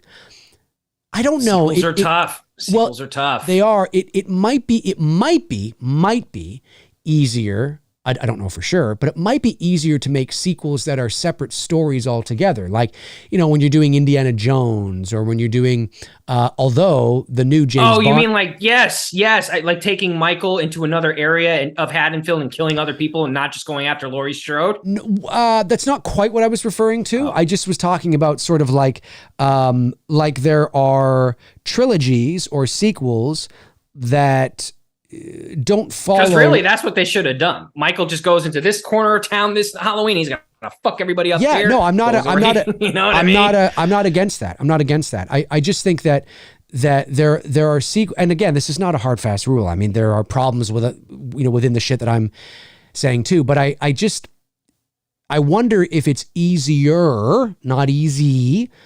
I wonder if it's easier to have movies in a series that don't follow the same story. So take the Indiana Jones films, for example, right? So you have like the original trilogy, Raiders, Temple, Last Crusade. It's a trilogy, but it's not like the same, like you're following the same main protagonist. And sometimes you'll get reoccurring characters, but the story is different. It's different villains, different, all that kind of stuff. James Bond is similar, although the ones with Daniel Craig did follow sort of a big arc through 5 films. I've never seen Indy or James Bond. Right. But you know what I'm saying though, right? Like Die Hard, for example. Die Hard, each Die Hard movie is a different thing. But then you can have like Star Wars or Lord of the Rings. Mission Impossible is that way. Each one is, except for this last 2 that Cruise is doing. These 2 seem to be connected. They've been their own standalone mission. So okay, I get what you're saying. But I think it really becomes apparent in the horror space. Because in the horror space, the star is not really the protagonist, it's the antagonist. So in the horror space, that's why people go to them. That's why we want to see Elm Street for Freddy. At the end of the day, we don't give at the end of the day, we don't give a fuck who the protagonist is. It's Freddy. It's Freddy's show. It's Jason's show. It's Michael's show. That's the side. And at the end of the day, seeing these guys just do the same thing over and over again can become stale. And, like I've said on this channel a lot, the more sequels you make, it's inevitable that the weird and unusual will creep in and will be where we are. And I just think that... And here we are. And here we are. So trying to extend... Michael's shelf life is just trying to extend the expiry date of these characters is just hilarious to me. It's like a so bad relationship that you should get out of, but you still stick around just to see the ugliness some more for whatever reason. Right. And it's just such and I get it. They make them because they make money. No, babe, that was not a shot at you. But I know she watches us, and I'm wait, oh fuck. But unfortunately, it's one of those things where it's like, I'm tired now. I'm tired of Michael Myers. I'm tired of this story. It's like let's just remake it. It's like, now already? No. Wait. 3 years, 5 years. No, how about we wait 40 years? I'm just at a point where it's like, we want to tell it again. How about wait till we're in our 90s? Right. That'd be 40 years. Well, 10, 20, 30, 50 years. Almost 50. Yeah. And I love Halloween. I do. But I just think the story of Michael Myers, what the story is, as I've said many times, it was never supposed to be anything beyond that first movie. They've done a hell of a job. I give credit where credit is due. They've done a hell of a job at stretching this out and creating all sorts of bullshit to justify this thing going on. We got nieces, we got thorns, we got sisters, we've got, not sisters. We've got not sisters. We've got fucking schools in California. We've got Busta Rhymes. We got trailer trash. We got it's true. We got PTSD and trauma. When the term everything but the kitchen sink is used, that's this franchise. But that's why John Carpenter, including the kitchen sink. But that's why he kind of rolls his eyes and he's like, it would be like, imagine writing a simple story, and it blows up into this huge thing. And you're like, it's fucking hilarious. Like, he's got to sit back and think it's fucking hilarious. I'm sure they all do. Like, this was not their intention of what they were doing in 1978. Like, imagine I write a little story, a short story about, I don't know, I just write this. I'm just going to make this up right now. It's probably going to be a bad analogy, but okay. So there's this little mouse and Mickey, sure. It's about this little mouse, and he's searching for food, and he goes into this home, but he's worried about the cat, because I worry about the cat, and he's in there and he's searching for food, and it's a short film, 10 minutes about this little mouse searching for food in the house, but he's got to avoid the cat, and then the cat comes along and he just escapes by the skin of his teeth. And it's this really cool short 10-minute piece or whatever. And fast forward 40 years, and there's fucking t-shirts and fucking lunch boxes and fucking, sequels and animated films and this. And now the mouse is like, now he's got this backstory and this and that and fucking, like, you'd be sitting there going, holy fuck. Like, I mean, it's great because I'm reaping the financial benefits, but that's why it's funny to some of these people where it's like, no, it's just, and now you're extending it beyond what it was ever supposed to be into this whole fucking thing. And you're trying to create this epic thing with this mouse and this family. And now the family's mouses have PTSD. And this, obviously I'm being satirical to make a point. It's not an exact. Well, I mean, at the time, correct me if I'm wrong, but at the time, the only other movie that had like a villain like Michael Myers was Texas Chainsaw Massacre that came out in 1974. I mean, Black Christmas, yeah, you could say Billy, but Billy wasn't considered that type of villain like Leatherface wearing a mask. And Black Christmas didn't wearing a mask. You know what I mean? Right, so they none of this shit, like there was no franchise. There was no, like, they weren't thinking like this was going to turn into what it was, and it's so, and to extend, what it is. And I think what's hard too is that Halloween, as I've said many times, does have a beginning, a middle, and an end. There is an end there, and I know I've beat this dead horse. I know I've beaten this dead horse to death, but it's true. And so it was resolved. That ending where he's gone, I think makes people sometimes think that maybe it was left like that to continue it. I mean, listen, maybe that's that, maybe on some level you could be like, yeah, I guess that works that way. But it was never, it was complete, right? He was gone to deliver the message that you can't kill the boogeyman, that he's always out there. That's why when you see the shots of where he's been, you hear the breathing. Just to hammer home he's still out there. It will always be. And that's the end of the movie. And then you take that and you stretch it out into these things and fucking skull fucking and this and sisters and nieces and doctors and nurses and hot tubs and and listen, we have John Carpenter to thank for that stretch too, but he was under contract and he had to do it. He had to do it. I think he was under contract anyway. I think he was forced into it for sure, and he didn't want to.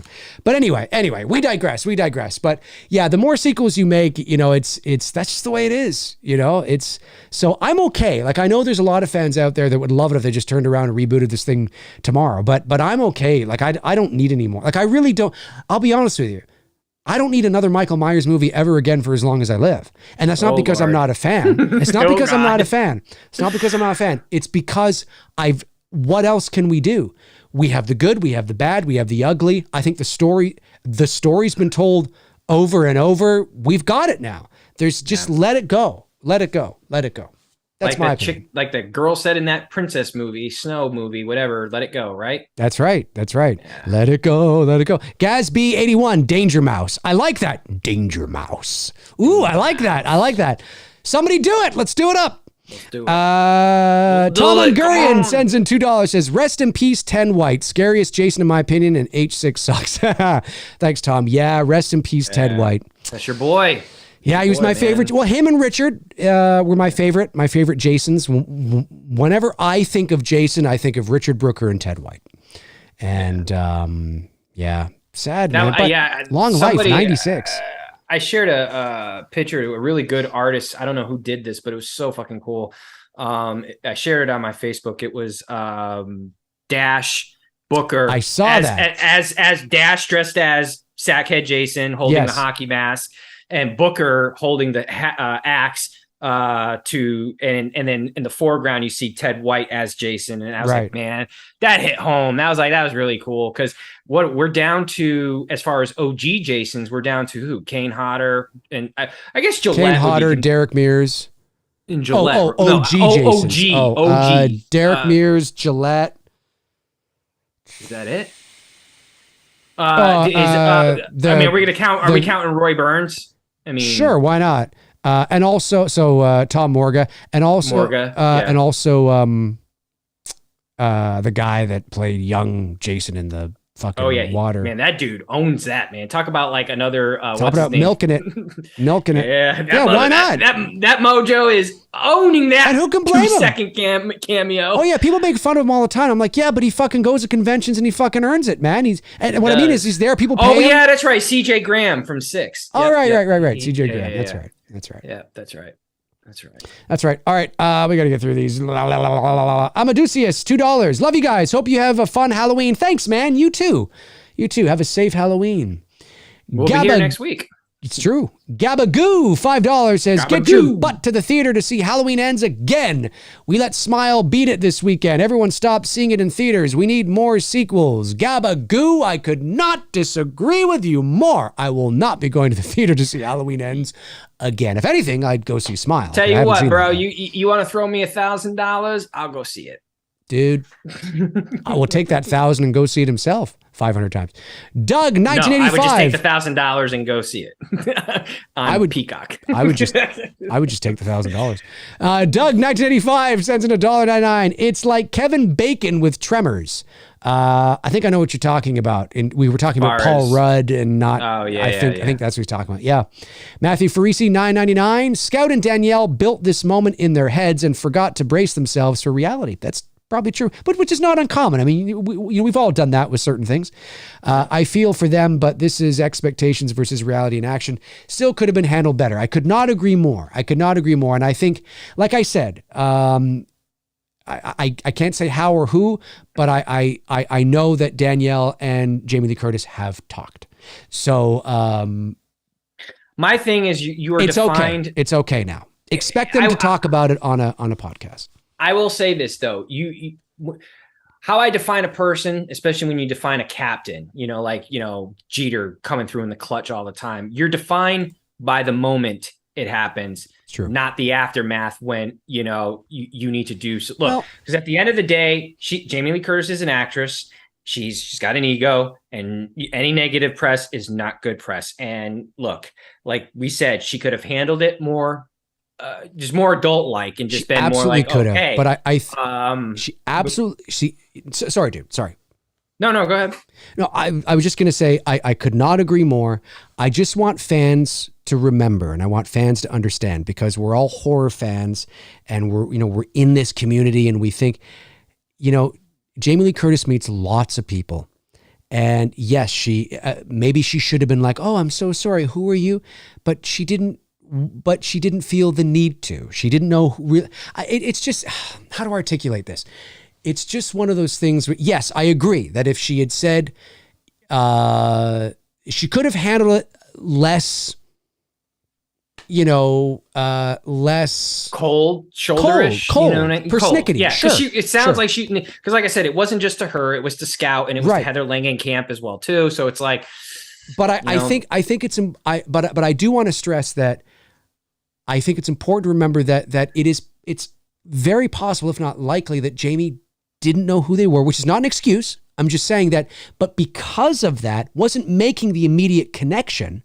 There's a lot of people there. There's a lot of people coming up and saying hello and this kind of stuff. And she's tired and exhausted from her day. So she's just like, oh, hi. No, sorry. No, I haven't seen those.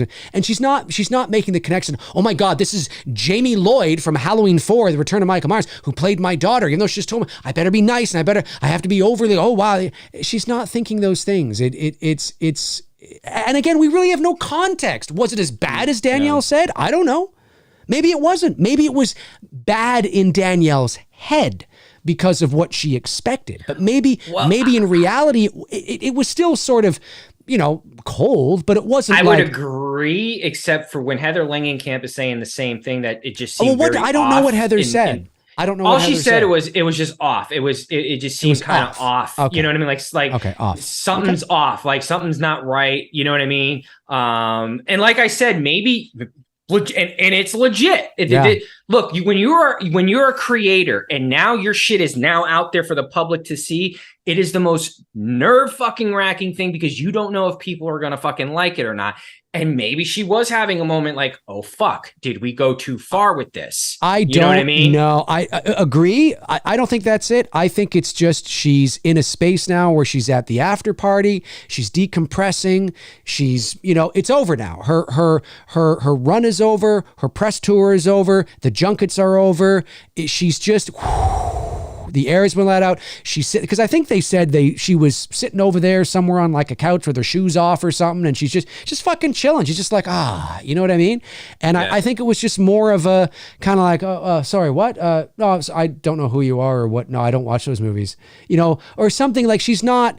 Again, I don't know how it was said. Tone is a lot of, I mean, we're just hearing one side of the coin, but I'm just, it's all, and but I think you'd agree. I'm not surprised either. No, not at all. But it's nowhere near. And to Scout and Danielle's credit, they did not make this a big deal. They said right at the very end, do not hate Jamie Lee. She's still great. We love her and all. It says, we're just telling you that our experience. But it's the fans that take that because they feel very protective of Danielle Harris and Scout. And they feel very like, and because they're telling a story and the way Danielle articulated it, was it really? No, sorry, I don't know you. I don't watch those movies. Was it like that? Or was it more, oh, no, I don't watch those movies. I'm sorry, I don't know who you are.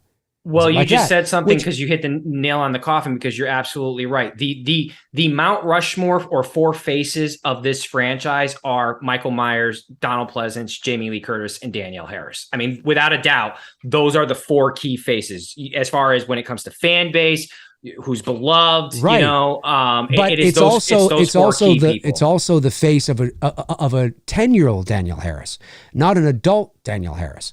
So that's so what I mean by that too is that, anyways, we're going around about it. It's just we're saying the same thing to each other, and I just find it funny that people just lost their minds over it, and because I think, well, actually, I don't find it funny.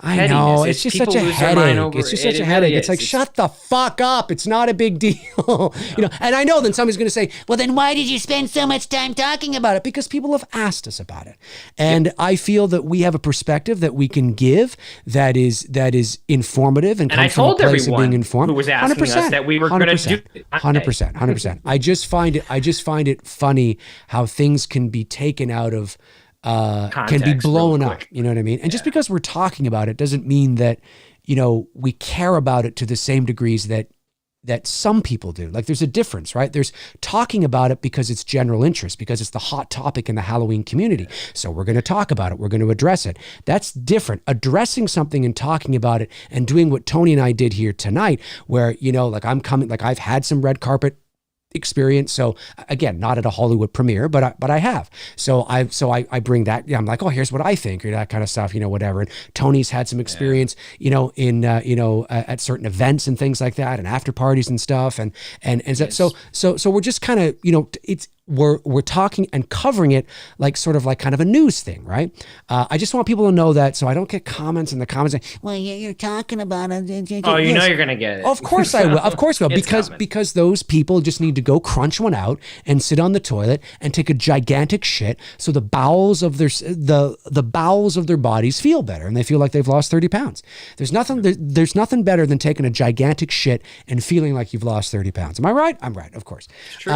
I just want people to just kind of relax about it. Just it's not that big of a deal. It's not like Jamie Lee Curtis said, "What? Fuck you. Get the fuck out of here." and like I said, and to piggyback off like of Aaron Clicks asking, maybe she did handle it politely. Were there any witnesses to vouch for what happened? The only other person was Heather Langenkamp saying something was off. Something felt off. Which I have. What does that mean? What does off mean? Maybe she's tired. Maybe she's just, in a different headspace, which doesn't mean it's a bad thing. We don't know what Heather Langenkamp was implying by saying that. She didn't say she was mean. She didn't say she was rude. She just, something seemed off. And off could be like, hey, I've been doing this for 3 weeks now. Right. Walking red carpets, doing press junkets. I'm fucking tired. I'm 60-something years old. I'm tired. I'm 64 and I'm out late. Right. You know, like, You I mean, know? I'm tired, you know, again, no excuse in terms of being rude, but I just think I think it's just expectations that were not met. I think she had, that's where it is. I think they had this romanticized. they thought it was going to be, hello, I'm hi, getting, let's take some pictures. oh, you're my daughter. This is my daughter. This is, you know what I mean? I think that's what they thought. Sure. Didn't end up being like that. Oh, well. Anyways, let's get through this before Midnight. Chad Powers, $5. Halloween Ends dropped 80% at the box office second week. It reminds me of Friday the 13th 09. I guess all the fans saw it, then Peacock took the rest. I think Peacock played a part, but it also got abysmal word of mouth. People saying this is garbage. So that also will play into it as well. I think if there was no, even if I had no choice but to see this in theater last weekend, I think you still would have seen a drop like this because it just, I have no desire to watch this movie ever again. Same. Ever. Same. Chad follows up with $2, says, when is last time John Carpenter saw a Ghost of Mars? I don't know, Chad. You'd have to ask John Carpenter. Happy Sanjo sends in $5, says, I appreciate your response earlier, Dave, and I agree it's out of proportion. Jamie Lee Curtis isn't known for being a saint, and these claims don't go against don't go against grain. No, look, Jamie Lee Curtis is she can be blunt, persnickety, and kind of tell it like it is. So I have no trouble believing that standoffish. That she was like, I think standoffish for sure. Yeah, I could believe it. Jeffrey M sends in $2, says, you did see the movie Bros with the Two Lovers. Oh, did you see the movie Bros with the Two Lovers? No, did not. Jeffrey, thank you for the question. What's some romantic comedy that's out now. It's like a LGBTQ romantic comedy or something. The last romantic anything I ever watched was The Notebook. No, it was Halloween Ends. There you go. I'm just saying, Corey, Allison, shit. That's right. Yeah, it might have, honestly, no, you said The Notebook. It might have been, I don't do romantic anything. I'm not there's a sentiment to Ghost, the movie Ghost with Patrick Swayze. That's a great film. But it's a great film. It's a good movie. It has its romance undertone, but there's more to it than the romance side. That's one I can get down and watch almost any time. But as far as The Notebook might have been, and that's how long ago when that shit come out? 2004.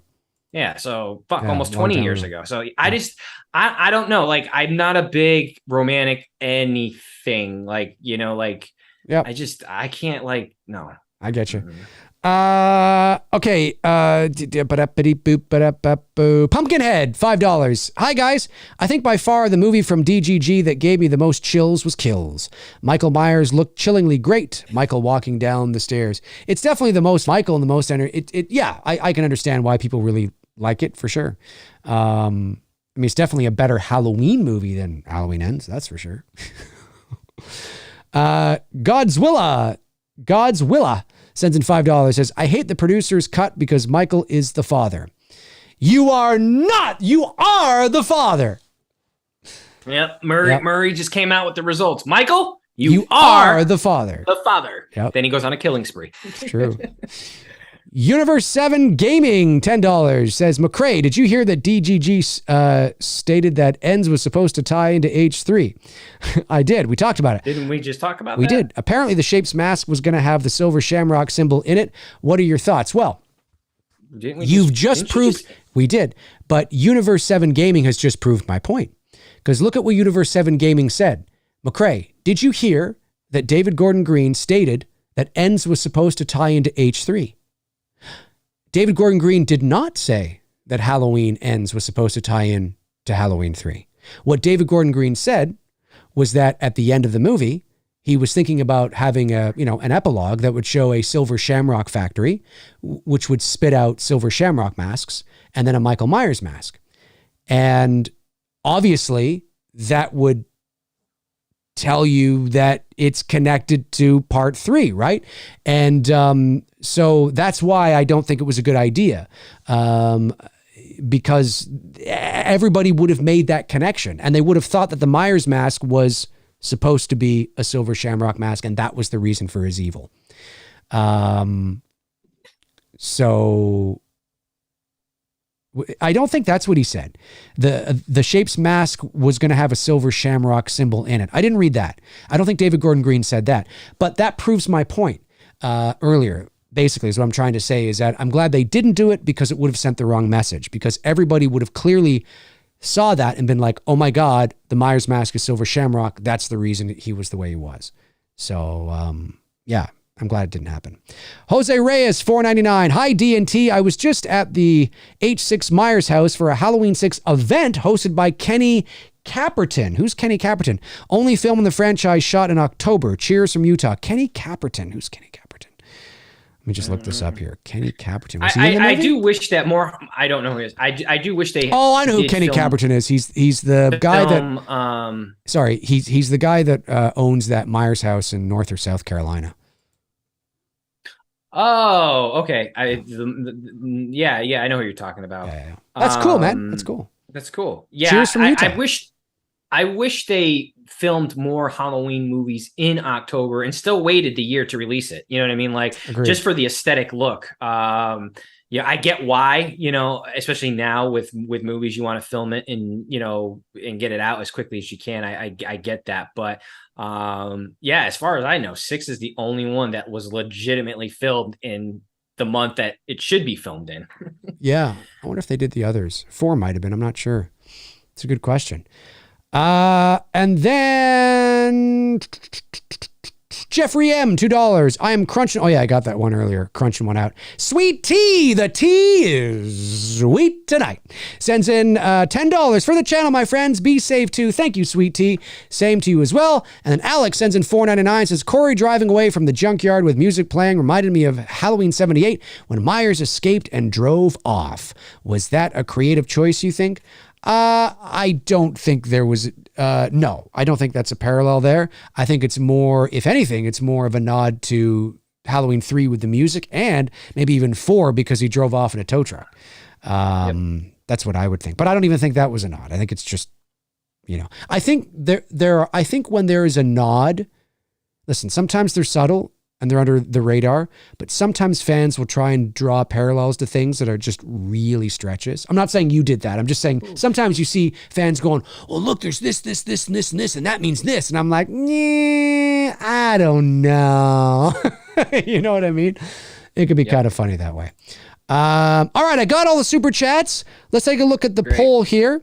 Man, I got to pee like a champion racehorse. Let's go. All right. Halloween 6 theatrical cut, 47%. Halloween 6 producers cut, 53%. And 259 people voted. Pretty close. Pretty close. Almost split. I kind of figured that would be split down the middle, right around in there. So pretty close. All right. So listen, yeah, you're gonna do the poll of what movie we're gonna watch next week, what Halloween movie we're gonna watch next week. Yes. You're gonna leave it up like for about a week, right? You're gonna make the announcement when on Sunday or Monday? Monday, I guess, would be the announcement day. Yeah. Yeah, but I'll put up the poll earlier, sometime this week. I will do that. All right, folks. It's a long one. That's going to do it for Tony and I at episode 169. Thank you to our moderators, Frank Kreger, Tab the Short, Darren Sands, Chris Baber, Cody Snyder, and Andrew Stevens. Thank you to the Super Chat questions that came in. Appreciate it. You are all amazing, but you know that. If you want to follow me on social media, you can. All my links are in the description. Check them out until your heart's content. And when your heart is content, check them out again. And Tony Michael, follow him on Facebook right over there. Anthony Michael 1579 on Facebook. Anthony Michael 579. Excuse me, Anthony Michael 579. Jeez, that looks like a 1 all the time. Yeah, that's the eat rather than having a search. That's the eat. If you just do the search and you just do the at like how you do on, it'll pop up easier instead of having to go through the whole thing. That's right. And Cody slips one in right at the buzzer. Thanks, Cody. Motherfuckers. See you next week. Tee hee. Good night, everybody. We'll talk to you soon. Cheers.